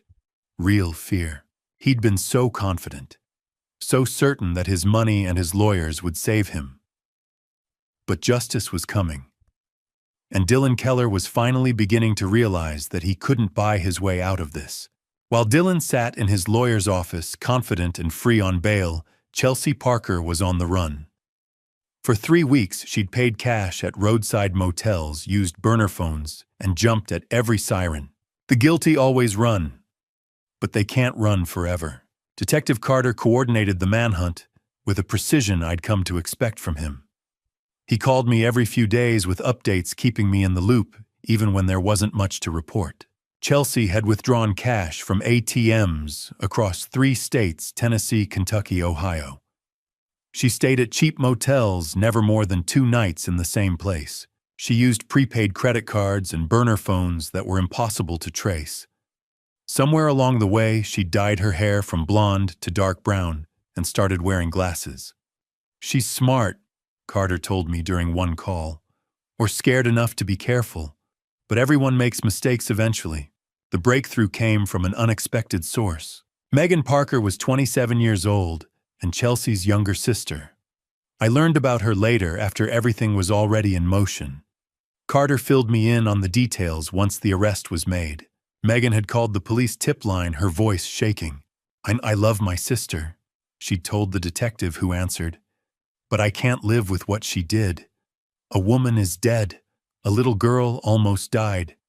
I can't just pretend that's okay. Chelsea had called Megan from a burner phone the night before. She'd been crying, panicking, saying things that made Megan realize how deep the trouble went. She told me she was scared, Megan said during her interview with Carter. She said Dylan had lied to her, that she didn't know what they were really doing until it was too late. She kept saying, "I didn't know, Meg. I swear I didn't know." Carter had listened carefully, taking notes. "Your sister made a terrible mistake," he'd said gently. "But she's not a monster like Dylan Keller.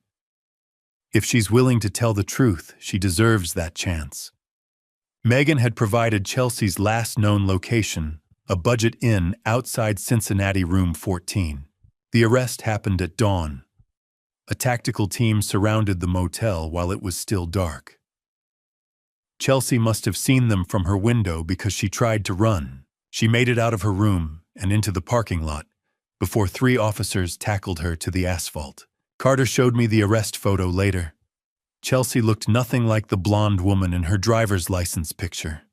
Her dark hair was stringy, her face pale and gaunt. She'd lost weight. The fear in her eyes was unmistakable. "I want a lawyer," she'd screamed as they cuffed her. "Dylan said this would be easy. He lied to me about everything." At the police station, Chelsea broke down completely. I wasn't there for the interrogation. Victims' families aren't allowed. But Carter gave me a detailed summary afterward. Chelsea had been a mess, crying, shaking, asking for water every 5 minutes. She kept saying the same things over and over. Dylan promised we'd be together. He said Ivy was keeping his money, keeping him trapped. He said she deserved it for making his life miserable. Did Dylan tell you about the life insurance policy? Carter had asked. Chelsea had gone quiet. Then, in a small voice, "Not at first. Not until after they'd killed my daughter." That's when Dylan had told Chelsea about the $500,000. He'd used her for the murder, then dangled the money as a reward.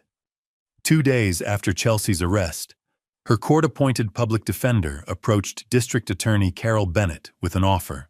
"My client wants to cooperate," the lawyer said. "She has information about the planning, the execution, everything that happened that night. She'll testify against Dylan Keller." What does she want in return?" Carol asked. "A reduced sentence. Second-degree murder instead of first. 25 years instead of life without parole." That evening, Detective Carter called me at home. I was in the kitchen making dinner for Quinn when my phone rang. "Elias Chelsea Parker's lawyer has offered a deal. She'll testify against Dylan if we reduce the charge to second-degree murder." My hand tightened on the phone. How much time would she serve? 25 years. She'd be 55 when she got out. I closed my eyes. 25 years. Ivy would have been 59. Would have watched Quinn graduate high school, college, maybe get married. Would have had a whole lifetime that Chelsea had stolen from her. "It's not enough," I said. "Not for what she did." "I know," Carter said quietly. "But without her testimony, Dylan might walk. His lawyer is that good, Elias.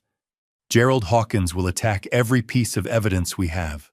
He'll say the financial motive is circumstantial.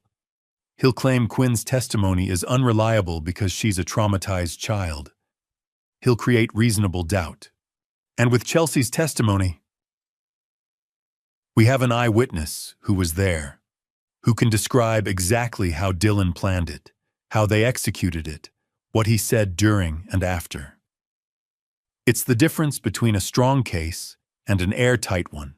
I sat down at the kitchen table, the phone pressed to my ear. Through the doorway, I could see Quinn in the living room, coloring with Emma while Joyce supervised. My granddaughter who'd survived 7 days in a closet, who'd trusted me to come for her. "What happens if I say no?" I asked. "Carol Bennett can offer the deal without your approval, but she wants to know how you feel. This is your daughter we're talking about. Your family." I stared at my hands. Hands that had held Ivy when she was born. Hands that had found Quinn in that closet. Hands that were empty now because my daughter was gone. Accept partial justice for Chelsea, or risk Dylan going free entirely. "Tell Carol I agree to the deal," I said finally. "But make sure Chelsea knows something." "What's that?" 25 years is mercy. The kind of mercy she didn't give my daughter. 3 days after I agreed to Chelsea Parker's plea deal, I walked into District Attorney Carol Bennett's office knowing there was no turning back. The hallway outside her suite smelled faintly of coffee and old paper. Fluorescent lights hummed overhead. Everything about the building felt procedural routine. What I was about to hear was anything but. Carol met me at her door. She didn't offer her usual reassuring smile. "This won't be easy, Elias," she said quietly. "Some of what you're about to hear will stay with you." "I want it to," I answered. "I need to understand exactly what happened to my daughter." She studied me for a second, then nodded and led me down the corridor to a conference room. Detective Noah Carter was already seated at the table jacket folded neatly over the back of his chair. He gave me a brief nod, professional, steady. Carol sat across from me and placed a thick folder on the table between us. The weight of it felt symbolic. Paper holding the details of violence. "Chelsea Parker's testimony is critical," Carol began. "She was present that night. She can describe the planning, the confrontation, and the cleanup. Her account supports the forensic findings in Quinn's statement." I folded my hands together to stop them from shaking. "Can we convict Dylan without her?" I asked. Carol didn't answer immediately. "We have a strong case," she said carefully. The financial motive is clear: $500,000 in life insurance against $385,000 in debt. We have forensic evidence confirming a violent struggle occurred in the house. We have Quinn's account of what she heard. And we have Gerald Patterson's testimony about Dylan's pattern of manipulating vulnerable clients. She leaned forward slightly. But Gerald Hawkins is one of the best defense attorneys in this state. He will challenge everything. He'll argue the financial records are circumstantial. He'll say Quinn's trauma makes her unreliable. He will attempt to dismantle every link in our chain. Her eyes held mine. Chelsea removes the weak links. She puts Dylan inside that house with intent. She gives us planning, motive, and execution in his own words. With her, this case becomes nearly impossible to unravel. 25 years. That was Chelsea's deal. 25 years didn't feel like enough. I pictured Quinn in that hospital bed, fingers wrapped around mine, asking if we could say goodbye to Mama the right way. Justice wasn't about my anger. It was about certainty. I need to make a call, I said. I stepped into the hallway and dialed Joyce Wallace. She answered on the second ring. Elias, what's going on? I'm second-guessing the plea deal, I admitted. Part of me wants to withdraw it. I want Chelsea to face everything. I don't want her getting a discount. Joyce was silent for a moment. I loved Ivy, she said finally. Like a sister. I want Chelsea punished. But more than that, I want Dylan Keller to never see freedom again. If this deal guarantees that, then take it. That's what matters. That's what Ivy would want. She was right. When I returned to the conference room, I looked at Carol and gave a single nod. Let's hear it. Carol led us down another hallway to a smaller observation room with a one-way mirror. On the other side sat Chelsea Parker. She didn't know I was watching. She looked smaller than I'd imagined. Dark hair pulled back.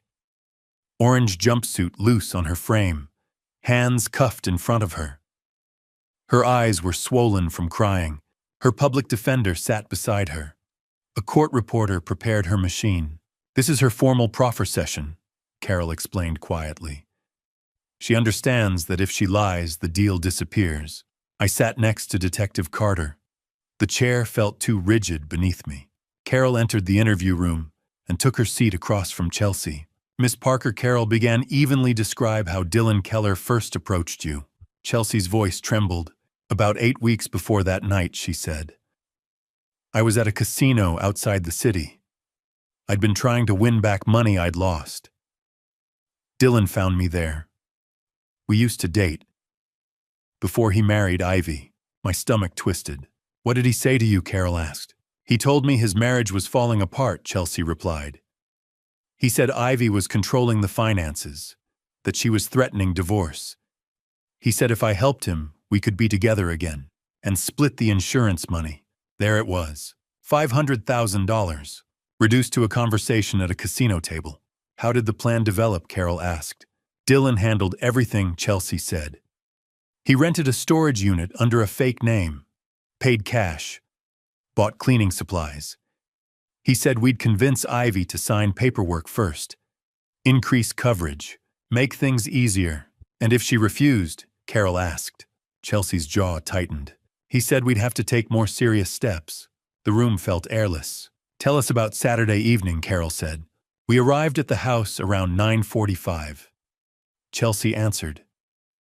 Dylan knocked. Ivy opened the door. She looked confused when she saw me. Dylan said he needed her to sign documents. She refused. She told us to leave. Chelsea wiped her eyes with the back of her cuffed hand. Dylan said we couldn't leave it unfinished, that we'd come too far. I gripped the edge of my seat and forced myself to breathe. What happened next? Carol asked. Chelsea's voice grew smaller. Dylan took control. Afterward, he used Ivy's phone to send text messages, to make it look like she was alive. He cleaned the house with bleach. We moved her to the storage unit. My vision blurred for a moment, but I didn't look away. Did you notice anything else in the house? Carol asked. Chelsea hesitated. Yes, she whispered. As we were leaving, I heard something upstairs. The room went silent. What kind of sound? Carol pressed. Like movement. Maybe a door shifting. I asked Dylan about it. And what did he say? He told me not to worry. Said we had to leave immediately. That was it. That was the moment. He heard something. He knew there could be someone upstairs. And he chose not to check, not to care. The proffer session continued for another hour. Timelines, details, attempts at staging financial transfers, storage receipts. Each fact layered onto the last. By the time it ended, I felt hollowed out. When I stepped back into the hallway, my legs didn't feel steady. Detective Carter placed a firm hand on my shoulder. "You all right?" "No," I said honestly. "But I will be when Dylan is convicted." Carol joined us. "We're setting trial for early November," she said. "That gives us 8 months to prepare. With Chelsea's testimony, Quinn's account forensic evidence, and Patterson's financial records, we are building a case Dylan's money cannot dismantle. 8 months. 8 more months of waiting." As I drove home that evening, the sky darkening in my rearview mirror, I replayed one detail over and over. He heard a sound upstairs. He knew there might be someone else in that house. And he left anyway. It wasn't just greed. It wasn't just debt. It wasn't even only betrayal. It was indifference. The kind of indifference that looks at the possibility of a 10-year-old child hiding upstairs and decides it doesn't matter enough to check. That truth burned hotter than any financial motive. When this case went to trial, I wouldn't just sit there quietly. I would make sure the jury understood what that choice meant. That it wasn't just a crime of money. It was a crime of character. And I would watch every single one of them understand it. 12 months? 1 full year since Dylan ended my daughter's life. 365 days of investigation, evidence gathering, and fighting through a legal system that sometimes felt designed to protect the guilty. Now finally we stood in a courtroom where truth would have its voice. I walked into the courthouse on that cold November morning with Joyce beside me. Quinn had stayed home with Emma. We'd decided she didn't need to see any of this until it was her turn to testify. The media had turned out in force. Cameras, microphones, reporters shouting questions about the shocking murder case. I walked past them all without saying a word. Inside the courtroom, the jury had already been selected. 7 women, 5 men ranging from their 20s to their 60s. I'd studied each of their faces during selection, trying to read who they were, what they believed, whether they'd see through Dylan's lies. Dylan sat at the defense table in an expensive navy suit, his hair neatly trimmed, looking for all the world like an innocent man wrongly accused. That was Gerald Hawkins's strategy: make Dylan look sympathetic, while pinning everything on Chelsea Parker. "All rise," the bailiff called. Judge Patricia Morrison entered and took her seat. She was in her late 50s with sharp eyes that missed nothing. Carol had told me Judge Morrison had a reputation for running a tight courtroom and not tolerating games from either side. "The prosecution may give its opening statement," Judge Morrison said. Carol Bennett stood and walked to the jury box. She looked at each juror in turn before speaking. "This is a case about greed." She began, her voice clear and strong. "About a man who looked at his wife and saw only a paycheck. $500,000. That's the price Dylan Keller believed Ivy Monroe's life was worth." She paused, letting that sink in. "Over the next several days, you'll hear testimony about Dylan Keller's debts. $385,000 he owed to casinos, to the victims of a Ponzi scheme he helped run, to loan sharks and credit card companies. You'll hear about how he planned this crime for weeks, renting a storage unit under a fake name, buying cleaning supplies, rehearsing his story." Carol's voice softened. "But you'll also hear from a 10-year-old girl named Quinn, a child who survived 7 days alone in a closet because her mother taught her how to hide, a mother who knew she was in danger but couldn't escape in time." I watched the jury. Several of the women had already started to tear up. "The evidence will show that Dylan Keller murdered his wife for insurance money," Carol continued. "And then he left his daughter to die because checking on her would have been inconvenient. Listen to the evidence. Look at the facts. And when you do, you'll see exactly what Dylan Keller is: a man who values money more than human life." She sat down. The courtroom was silent. Gerald Hawkins stood next. Where Carol had been passionate, he was smooth, likable. The kind of lawyer who made you want to trust him. Dylan Keller is not a saint, Hawkins began. He made mistakes. He got into debt. He made poor financial decisions. But he is not the cold-blooded killer the prosecution wants you to believe. Hawkins walked toward the jury, his hands open in a gesture of honesty. The real villain in this case is Chelsea Parker, a manipulative woman who rekindled an old romance with Dylan, seduced him, convinced him to help her, and then took matters into her own hands. Dylan Keller was in another room when Ivy died. He didn't know what Chelsea was doing until it was too late. I felt my jaw clench. Lies, all lies. Chelsea Parker has admitted her guilt. Hawkins continued. She's serving 25 years in prison, but she made a deal with prosecutors to testify against Dylan in exchange for that reduced sentence. Ask yourselves, what is her testimony really worth? Can you trust a woman who would do anything to reduce her prison time? He paused. Dylan Keller is a victim here too. A victim of Chelsea Parker's manipulation. And I ask you to keep an open mind as you hear the evidence. The first witness was a forensic expert who testified about the blood evidence found in Ivy's living room. The luminol photos were displayed on screens throughout the courtroom. Even cleaned the room had glowed with traces of what had happened there. The DNA was recovered from under the victim's fingernails, the expert said. It matched Dylan Keller. Meaning she scratched him during a struggle, Carol asked. Yes. Mrs. Gladys Whitmore took the stand next. At 73, she was sharp as ever, wearing a floral dress and pearls. I saw a silver SUV parked outside the Monroe house that Saturday night, she testified. Around 10 o'clock. Are you certain of the time? Carol asked. Positive. I just finished watching my television program. On cross-examination, Hawkins tried to shake her. Mrs. Whitmore, it was dark that night, and raining. Are you sure you saw what you think you saw? Mrs. Whitmore fixed him with a look that could have frozen water. Young man, I'm 73, not senile. I know what I saw. Several jurors smiled. Then came Logan, Mrs. Whitmore's 16-year-old grandson. He looked nervous in his button-down shirt and khakis, but his testimony was clear. I was in my room playing video games with my headphones on, Logan said. Around 11 that night, I looked out my window and saw two people carrying something large wrapped in a tarp, a man and a woman. They were loading it into the SUV. Could you tell what they were carrying? Carol asked gently. No, ma'am. But it looked heavy. They were both struggling with it. Hawkins tried to discredit him. You were focused on your video game, correct?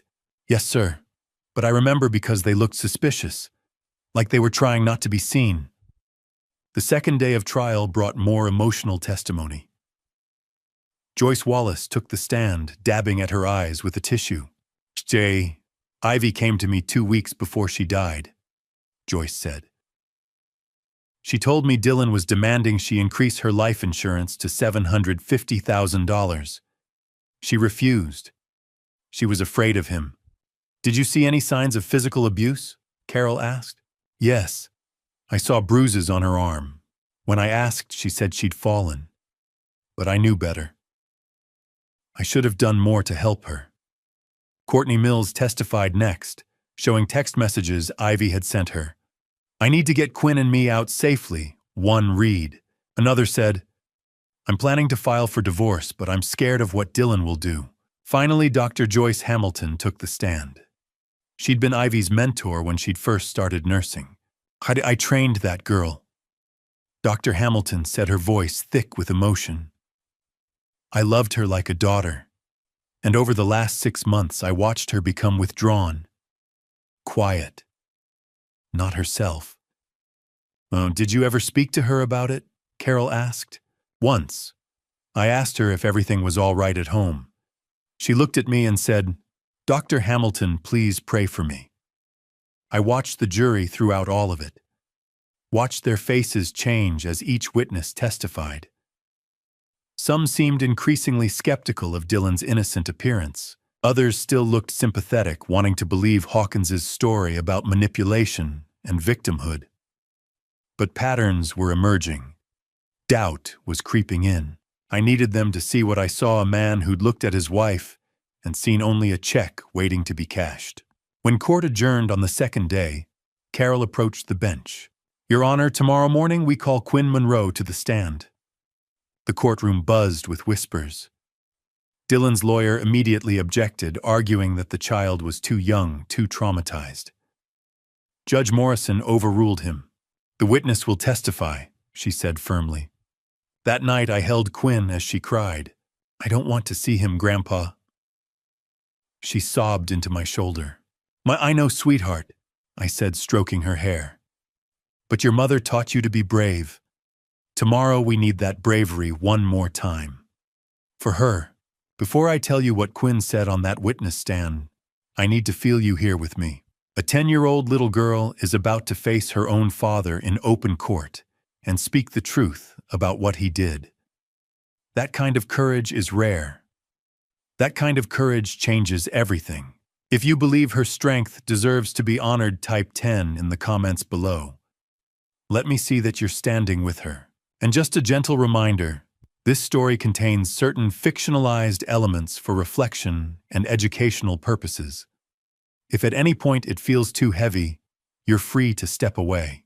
But if you're ready to witness the moment a child chose bravery over fear, stay with me. Trial day 3. By the time we arrived at the courthouse, word had already spread. The hallway outside courtroom 2B was more crowded than I'd ever seen it. Reporters lingered near the entrance. Strangers whispered in tight clusters. The rumor was everywhere a 10-year-old girl was going to testify against her own father. I held Quinn's hand as we walked down the corridor. Dr. Samantha Reed walked on her other side, calm and steady as always. My granddaughter wore a simple blue dress, nothing fancy, just something she felt comfortable in. Her hair was pulled back into a neat ponytail. She looked smaller than ever in that wide courthouse hallway, dwarfed by marble columns and polished floors. The stuffed bunny was tucked inside my jacket pocket just in case she needed it. Over the past year, I had learned something important. Small doesn't mean fragile, and fragile doesn't mean powerless. Still, as I looked at her thin fingers curled around mine, I felt both pride and terror tightening in my chest. In the witness preparation room, Quinn sat in a straight-backed chair, hands folded in her lap, the way she'd practiced. Her feet didn't quite reach the floor. "Doctor," Reed knelt in front of her, speaking softly. "Remember what we talked about," Dr. Reed said. "Just tell the truth. You don't have to be perfect. If you feel scared, look at your grandfather. He'll be right there." Quinn nodded. Judge Morrison had offered a privacy screen, a panel that would block Dylan's direct line of sight while Quinn testified. Many courts provide them for child witnesses in violent cases. It's meant to reduce trauma. Quinn refused it. "No screen," she'd said earlier that week, her voice small but unwavering. "I want to look at him." The words had stunned me. I didn't argue. I didn't try to persuade her otherwise. But inside, I was torn in half. I wanted to protect her from every glance Dylan might throw her way, and yet I also understood this was her truth, her voice. When the clerk called her name, the hallway fell quiet. Quinn stood up. She didn't rush. She didn't hide.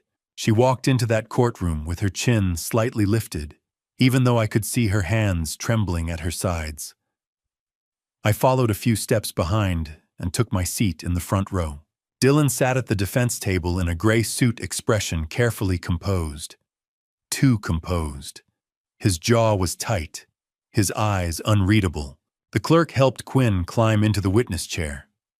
She was so small, they had to slide a wooden footstool under her shoes so she could reach the microphone. "Raise your right hand," the clerk said gently. Quinn lifted it. "Do you promise to tell the truth? The whole truth, and nothing but the truth?" Her voice barely carried across the room. "I promise." You could have heard a pin drop. Prosecutor Carol Bennett approached slowly. She didn't crowd the stand. She kept her tone warm, almost maternal. "Hi, Quinn," she began. Can you tell the jury where you were on Saturday, November 18th? In my room, Quinn said. Then I heard yelling downstairs. What did you hear? My dad, she answered without hesitation. And a woman. They were yelling at my mom about money. Carol nodded slightly. What did your mother say? She kept saying no. She said she wouldn't help them anymore. My hands tightened in my lap. What happened next? Carol asked. Quinn swallowed. Mom told me before, if I ever heard loud arguing, I should hide in my closet and not come out until she called me. Her voice grew smaller. So I did. I saw several jurors lean forward unconsciously. What did you hear from the closet? Carol asked gently. Things breaking, Quinn whispered. Like glass. And Mom crying. She was begging them to stop. A woman in the jury box pressed a tissue to her eyes, and then Carol asked carefully. Quinn's fingers gripped the edge of the witness box so tightly her knuckles turned white. My dad said, I'm sorry. She paused, her throat working, and then everything went quiet. I looked at Dylan. When Quinn repeated his words, I'm sorry, his composure cracked for half a second. His lips tightened, his shoulders stiffened. For the first time, he didn't look confident. Carol let the silence stretch. Quinn, she said softly, how long did you stay in that closet? The question hung in the air like a weight. 7 days, Quinn answered. The courtroom seemed to exhale in unison. I waited for Mom to call me out like she promised. She continued, tears spilling freely now. But she never did. I didn't bother wiping my own tears away. I let them fall. Who found you? Carol asked. Quinn turned her head. She looked directly at me. My grandpa, she said. He never gave up.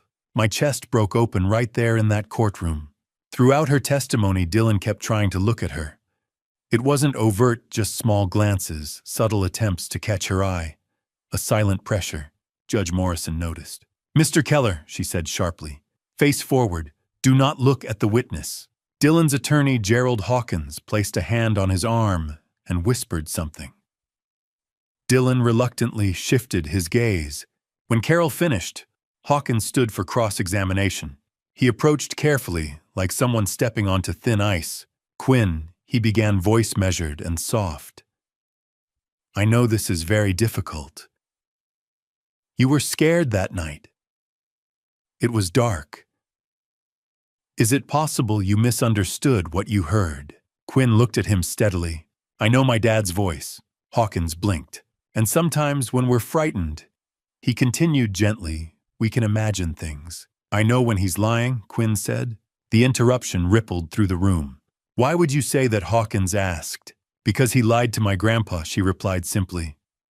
He said Mom and I went on a trip. But Mom was gone. And I was in the closet. Hawkins hesitated. Could it have been the other woman, Chelsea, who hurt your mother? Not your father. I heard both of them, Quinn answered. They did it together. There was no anger in her voice. No theatrics. Just certainty. Hawkins tried a few more angles, suggesting confusion, stress, childhood misunderstanding. Each time Quinn answered calmly. Clearly. She did not waver. Finally, Hawkins lowered his notes. No further questions. Dr. Reed stepped forward to guide Quinn down from the stand. The courtroom remained suspended in silence. As Quinn passed the defense table, she slowed. For a heartbeat, the entire room stopped breathing. She turned, looked directly at Dylan. Her father. Mom forgave him, she said. Her voice carried across every row of benches. But I don't. You could feel the impact of those words physically. Like a shift in gravity. Dylan flinched. Quinn didn't wait for a response. She turned and walked out her hand, slipping into Dr. Reed's. The silence that followed was not ordinary courtroom silence. It was absolute. I looked at the jury. Every single one of them was staring at Dylan differently now. Not as a grieving husband. Not as a misunderstood man tangled in someone else's crime. But as a father whose daughter had looked him in the eye and told the truth. The illusion he'd built of calm, of innocence, of financial stress gone wrong, had shattered completely. No adult testimony could match what that child had just done. No forensic chart, no bank record, no timeline. Her clarity had cut through everything. I felt pride swelling alongside grief so sharp it stole my breath. But I also knew this wasn't over. Gerald Hawkins was too seasoned, too strategic to surrender. He would try to rebuild doubt from the wreckage. He would argue trauma, suggest manipulation, raise technicalities. The battle wasn't finished, but something fundamental had changed. Dylan no longer looked like a man unfairly accused. He looked like exactly what he was, and everyone in that courtroom knew it. If Quinn's testimony had broken hearts, Chelsea Parker's would shatter Dylan's defense. Trial day 4. Chelsea walked into the courtroom in an orange prison jumpsuit and handcuffs. She'd already been convicted in a separate plea hearing. But her story would be the final nail in Dylan's coffin. The bailiff helped her onto the witness stand and removed one handcuff, securing it to the rail. Chelsea looked different from her arrest photo. Thinner, haunted. Her dark-dyed hair had grown out, showing blonde roots. She was sworn in. The jury already knew she'd pleaded guilty to second-degree murder and received 25 years. Some of them looked at her with open disgust. Chelsea's hands trembled as she sat down. She knew everyone in that room hated her. Carol Bennett approached, slowly establishing the timeline first. Miss Parker, how did you reconnect with Dylan Keller? We met at a casino about 10 weeks before Ivy died. Chelsea said, her voice barely audible. Dylan was charming. He said his marriage was over, that he still had feelings for me. When did the planning begin? About 8 weeks before. Dylan said, I need your help with something. Can you keep a secret? What was the plan? Chelsea swallowed hard. Dylan said Ivy was keeping his money, that she'd updated her life insurance policy and he deserved half of it. He asked if I would help him, convince her to cooperate. Did you know it was a plan to end Ivy's life? Chelsea tried to maintain her innocence. At first he said we'd just scare her. I didn't know. I didn't realize it would go that far. Carol's voice turned sharp. But you helped plan the storage unit rental. You purchased cleaning supplies. That sounds very premeditated, Miss Parker. Chelsea's composure cracked. Okay, yes. Dylan laid it all out. He said we'd make it look like she ran away. We'd split the insurance money and start over in Mexico. The jury's faces hardened. Tell us what happened on Saturday night, November 18th. Chelsea took a shaky breath. We arrived at the house around 9:45. Dylan was very angry. He'd just found out Ivy had discovered all his debts. When we went inside, Dylan demanded she sign financial power of attorney papers giving him control of everything. What did Ivy say? She refused. Said she was done enabling him. That she was filing for divorce. Or what happened then? Dylan lost it. Chelsea's voice dropped to almost a whisper. He grabbed her.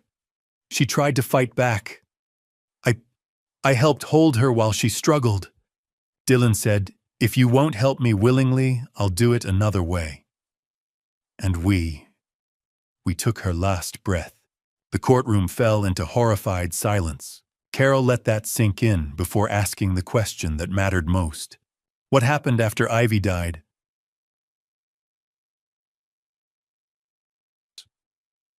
We wrapped her in a tarp, Chelsea said, tears streaming down her face. Started carrying her out to my SUV. That's when I heard a noise from upstairs. I asked Dylan, what about Quinn? Is she home? The jury leaned forward. And what did Dylan say? Chelsea's voice broke.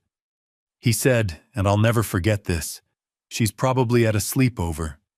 Even if she's here by the time anyone finds anything, we'll be in Mexico with the money. Several jurors gasped. One woman covered her mouth in horror. Dylan had known. Had heard something upstairs. And he'd deliberately chosen to leave his daughter to die rather than check on her. What did you do to cover up the crime? Carol continued. Dylan used Ivy's phone to send fake text messages. Made it look like she'd left voluntarily. He assured me the police would never suspect us. Throughout Chelsea's testimony, Dylan sat at the defense table shaking his head, muttering lies under his breath. His lawyer kept objecting. Hearsay, self-serving testimony. But Judge Morrison overruled most of them. When Carol finished, Gerald Hawkins stood for cross-examination. His approach was brutal. "You're lying to save yourself, aren't you?" he demanded. "You made a deal with prosecutors. 25 years instead of life. You'd say anything to get that reduced sentence." Chelsea was crying now. "Yes, I made a deal. Because I'm guilty. But Dylan's guilty too. He planned everything. Isn't it true that you manipulated Dylan? That you needed money for your gambling debts?" "I had debts," Chelsea admitted. "But Dylan had more. And Dylan had the life insurance policy. This was his plan." Hawkins pressed harder. "How convenient to blame the man who can't run away because he's the defendant in this case." Chelsea's composure finally shattered completely. "I'm guilty," she shouted. "I know that I'll spend 25 years in prison thinking about what I did." But Dylan was the one who looked at his wife and saw an obstacle. "He's the monster. I was just stupid enough to believe he loved me." The outburst stunned the courtroom. Even Hawkins seemed taken aback. Judge Morrison called for order. Chelsea was crying so hard she could barely breathe. A bailiff brought her tissues. I watched it all from the gallery, feeling absolutely nothing for Chelsea Parker. Her apologies wouldn't bring Ivy back. Her tears wouldn't erase what she'd done. But watching Dylan's defense collapse piece by piece that mattered. When Chelsea was finally excused, she was led out of the courtroom in handcuffs. She didn't look at anyone. Carol Bennett stood and addressed the judge. "Your Honor, the state rests its case. The foundation was solid. Forensic evidence, witness testimony, Quinn's heartbreaking account. And now Chelsea's detailed confession that corroborated everything." It was the defense's turn. Gerald Hawkins rose slowly, buttoning his expensive suit jacket. He looked at the jury, then at Judge Morrison. "Madam, Your Honor, the defense calls Dylan Keller to the stand." My blood ran cold. Dylan was going to testify. He was going to try to lie his way out of this, the same way he'd lied his way into my daughter's life. But this time, I would be watching. And so would 12 jurors who had already heard the truth. Dylan Keller took the witness stand like a man who'd rehearsed his role 100 times. Confident, wronged, the victim. But lies always have a way of unraveling under pressure. And I was sitting in the front row, ready to watch every thread get pulled. He was sworn in, wearing an expensive charcoal suit, clean-shaven, his hair perfectly combed. He looked at the jury, making eye contact with each of them, trying to establish some kind of connection. Gerald Hawkins approached with his prepared questions. "So did Dylan tell the jury about your marriage with Ivy?" Dylan's voice was measured, coached. "We had our problems. Money was tight. I made mistakes getting into debt. But I loved Ivy. I loved her deeply. Did you ever hurt your wife?" "Never. Not once in 11 years of marriage." "Do you know how Ivy died?" Dylan's face arranged itself into an expression of grief. I thought maybe she'd left, or that someone else had hurt her. Maybe Chelsea acting alone. Why would Chelsea hurt Ivy? Chelsea was obsessed with me. She wouldn't let go of our past relationship. Maybe she eliminated Ivy out of jealousy. I watched from my seat, my hands clenched on the armrests. Every word was a lie, and he spoke them so smoothly. Then Carol Bennett stood for cross-examination. She walked toward Dylan slowly, calmly, like a predator circling prey. "Mr. Keller, your wife's body was found in a storage unit that you rented, correct? Someone must have framed me, used my identity. Your fingerprints were on the rental contract." Dylan stumbled. I must have signed something Chelsea gave me. I didn't know what it was. Your DNA was found under Ivy's fingernails. How did it get there? We had an argument earlier that week. She may have scratched me then. The medical examiner testified that those skin cells were fresh, from the very night she died. "I can explain," Carol cut him off. You searched online for, how long does life insurance pay out 3 weeks before your wife died? Explain that. That was research. I'm a financial advisor. Clients ask these questions. Name one client you advised about life insurance that month. Dylan went silent. I don't remember specific names. Carol's voice remained level, but the pressure was building. You recruited 12 people into a Ponzi scheme and earned $95,000 in commission, correct? That's not relevant to this case. It's relevant to your character, Mr. Keller. You made $95,000 by lying to vulnerable people. Then you gambled it all away. So I was a victim of that scheme too. No, Mr. Keller. You were a recruiter. The FBI has proof. You're a professional con artist. Dylan's careful composure was starting to crack. This is ridiculous. Aunt Chelsea Parker testified that you knew Quinn might be in the house. That you said, by the time anyone finds anything, we'll be in Mexico with the money. Is that true? Chelsea is lying to save herself. Carol's voice turned sharp. Your daughter testified that she heard you say, I'm sorry, right before her mother stopped breathing. Is Quinn lying too? She was confused. She's just a child. Mr. Keller, you saw your wife as a final score to fix your debts, didn't you? $500,000 to solve all your problems. That's when Dylan exploded. She should have helped me. We were married. That money was mine too. She owed me everything. He stopped mid-sentence, realizing his mistake. The courtroom erupted in gasps and whispers. Judge Morrison banged her gavel. Order, but the damage was done. Dylan had just admitted exactly what Carol had accused him of. He'd seen Ivy as money, not a person. In the chaos, Dylan started crying fake tears I could see through from across the room. See, I loved her, he sobbed. Elias never believed that he poisoned Ivy against me from the beginning. I couldn't stay silent. I jumped to my feet. You're a liar, Judge Morrison turned to me. Mr. Monroe, sit down immediately, or I will hold you in contempt of court. Detective Carter grabbed my arm and pulled me back into my seat. But in that moment, Dylan and I locked eyes across the courtroom. For 1 second, just one, Dylan's mask fell completely. His face went cold, empty. Those were the eyes of someone who felt nothing. Dead eyes. Then the fake tears returned, the wounded husband act resumed. But the jury had seen it. That flash of what Dylan Keller really was underneath all the lies.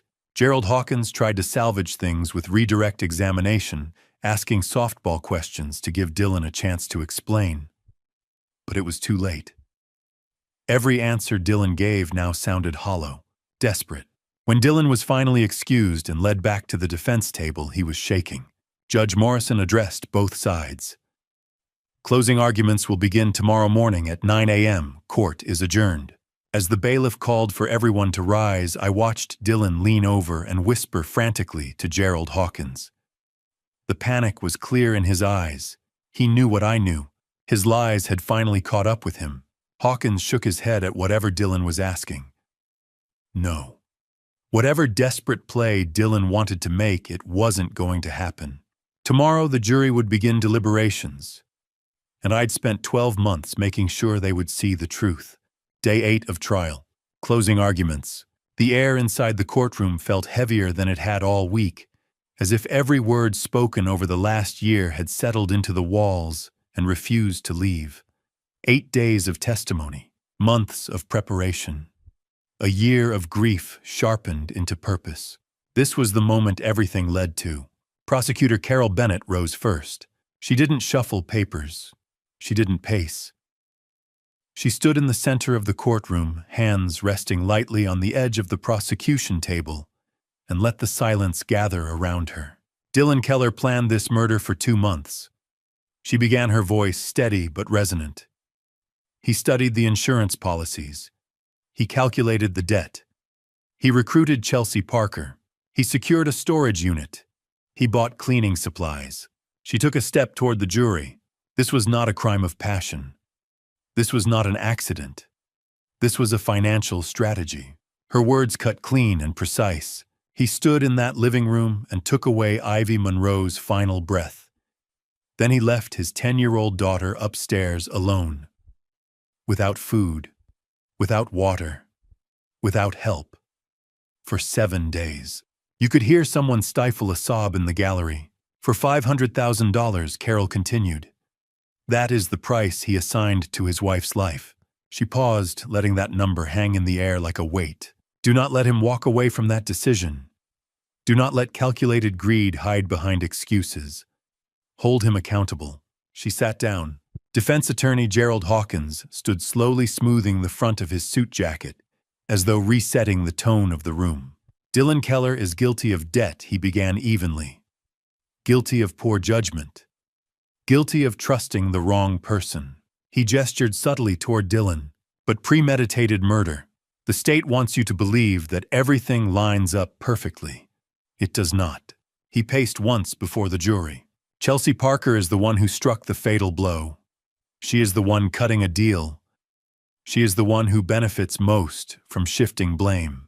And a 10-year-old child traumatized, terrified, is not a forensic instrument. He lowered his voice. There is reasonable doubt.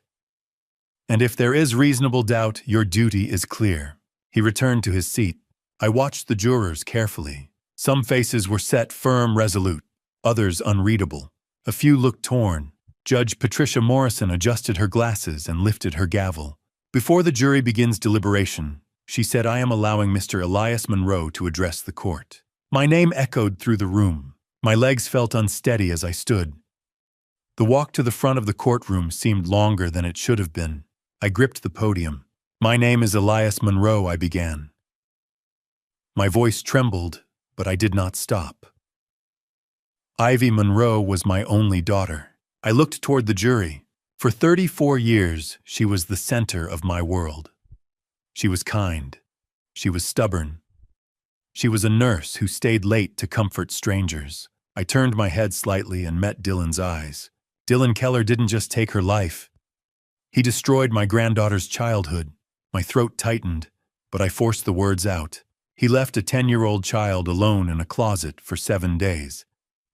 She waited for her mother to call her out. She believed she'd done something wrong. The courtroom was utterly silent. I will never walk my daughter down the aisle again. I will never hear her laugh at my terrible jokes. I will never see her grow old. My hands trembled on the edge of the podium. Dylan took everything. I faced him fully. You won't escape this. Not while I'm breathing. My voice steadied. And Ivy, she was not just a victim.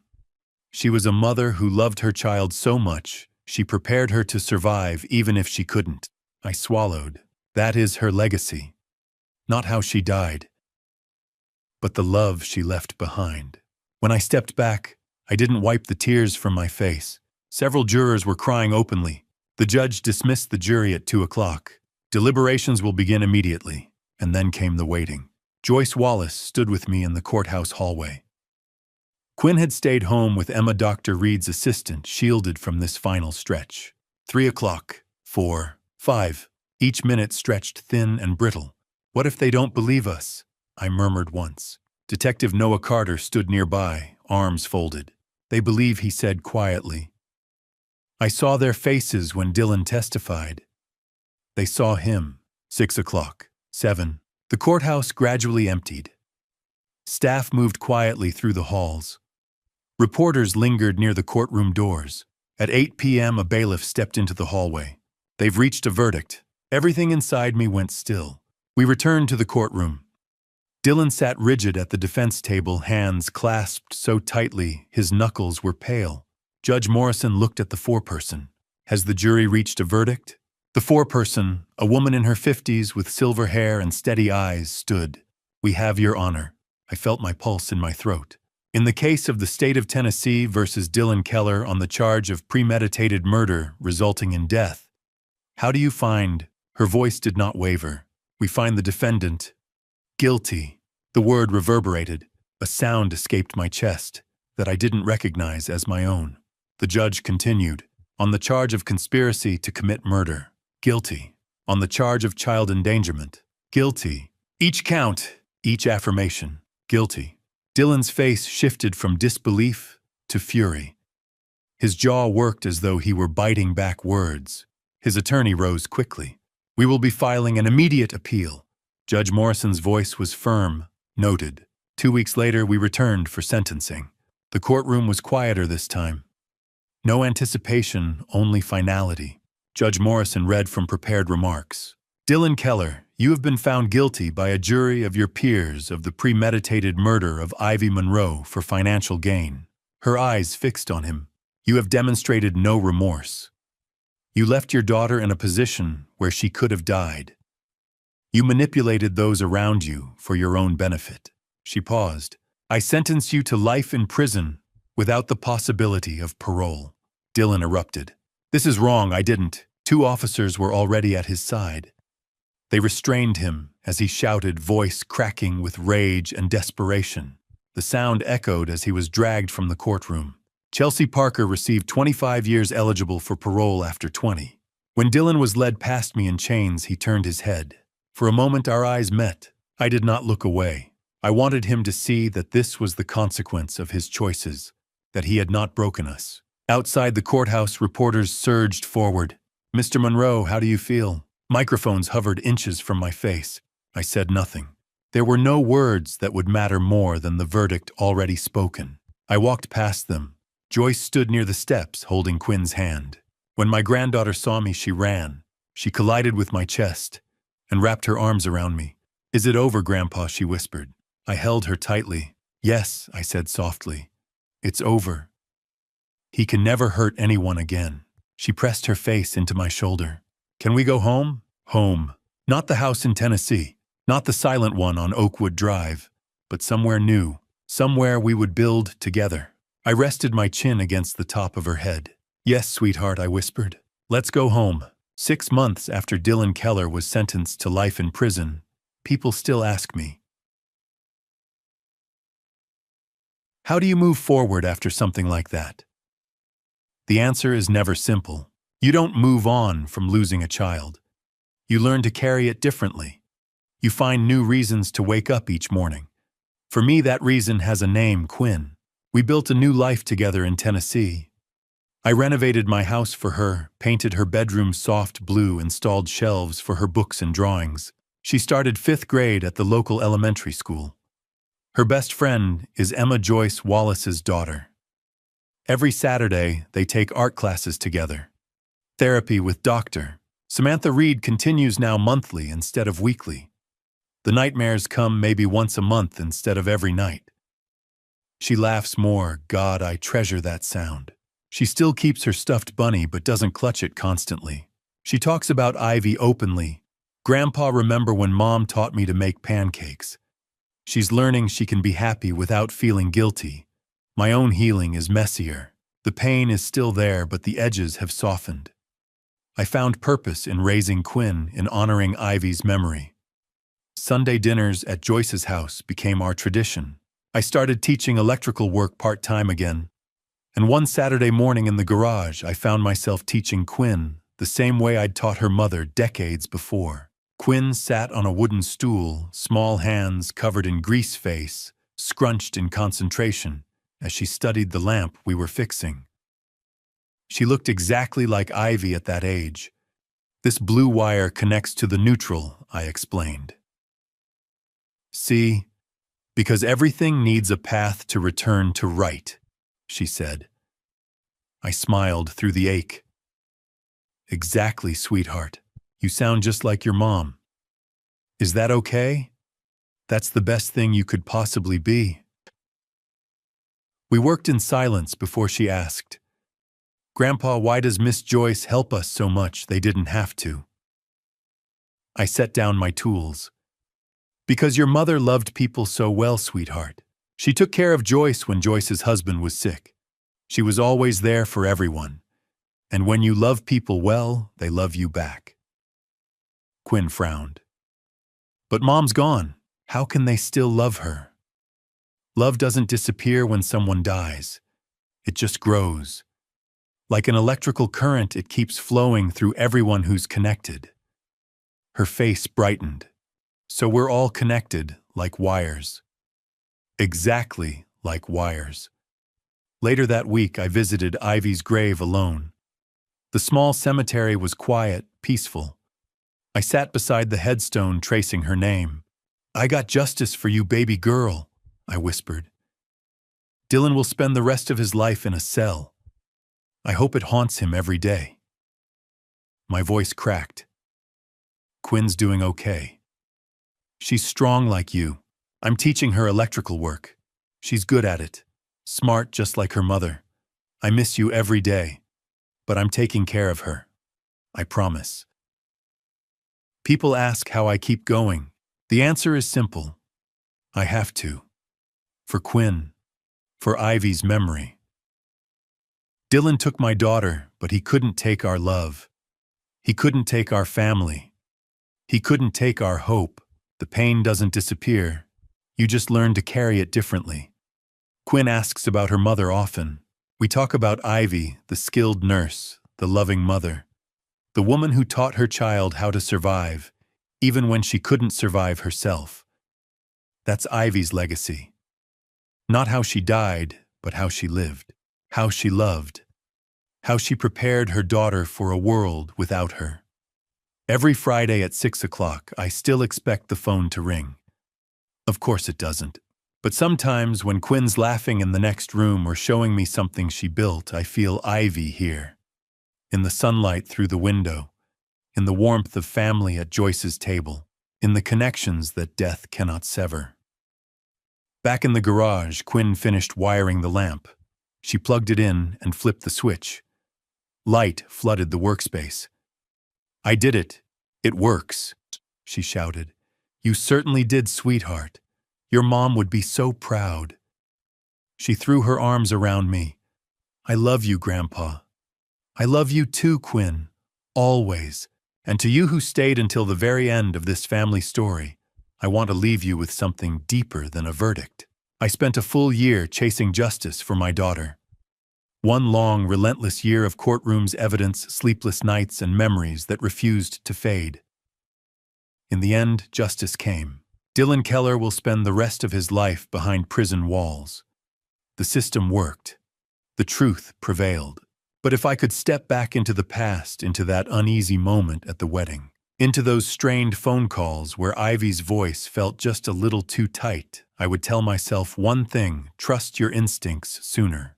The signs were there. The way Dylan's eyes shifted whenever money came up. The rehearsed calm in his tone. The subtle fear in my daughter's pauses.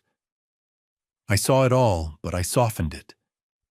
I told myself I was being overprotective. I told myself love would fix it. I told myself I was imagining danger where there wasn't any. Don't do that. If something feels wrong, don't silence that voice inside you. Ask the uncomfortable question. Lean into the doubt. Protection is not paranoia. Sometimes it is the only early warning you get. This family story taught me something. I wish I had learned sooner. Evil rarely looks like evil. It doesn't walk into your home announcing itself. Sometimes it smiles at you across the dinner table. Sometimes it calls you Dad. Sometimes it builds trust before it breaks everything. What some might call revenge was never about hatred. It was about accountability.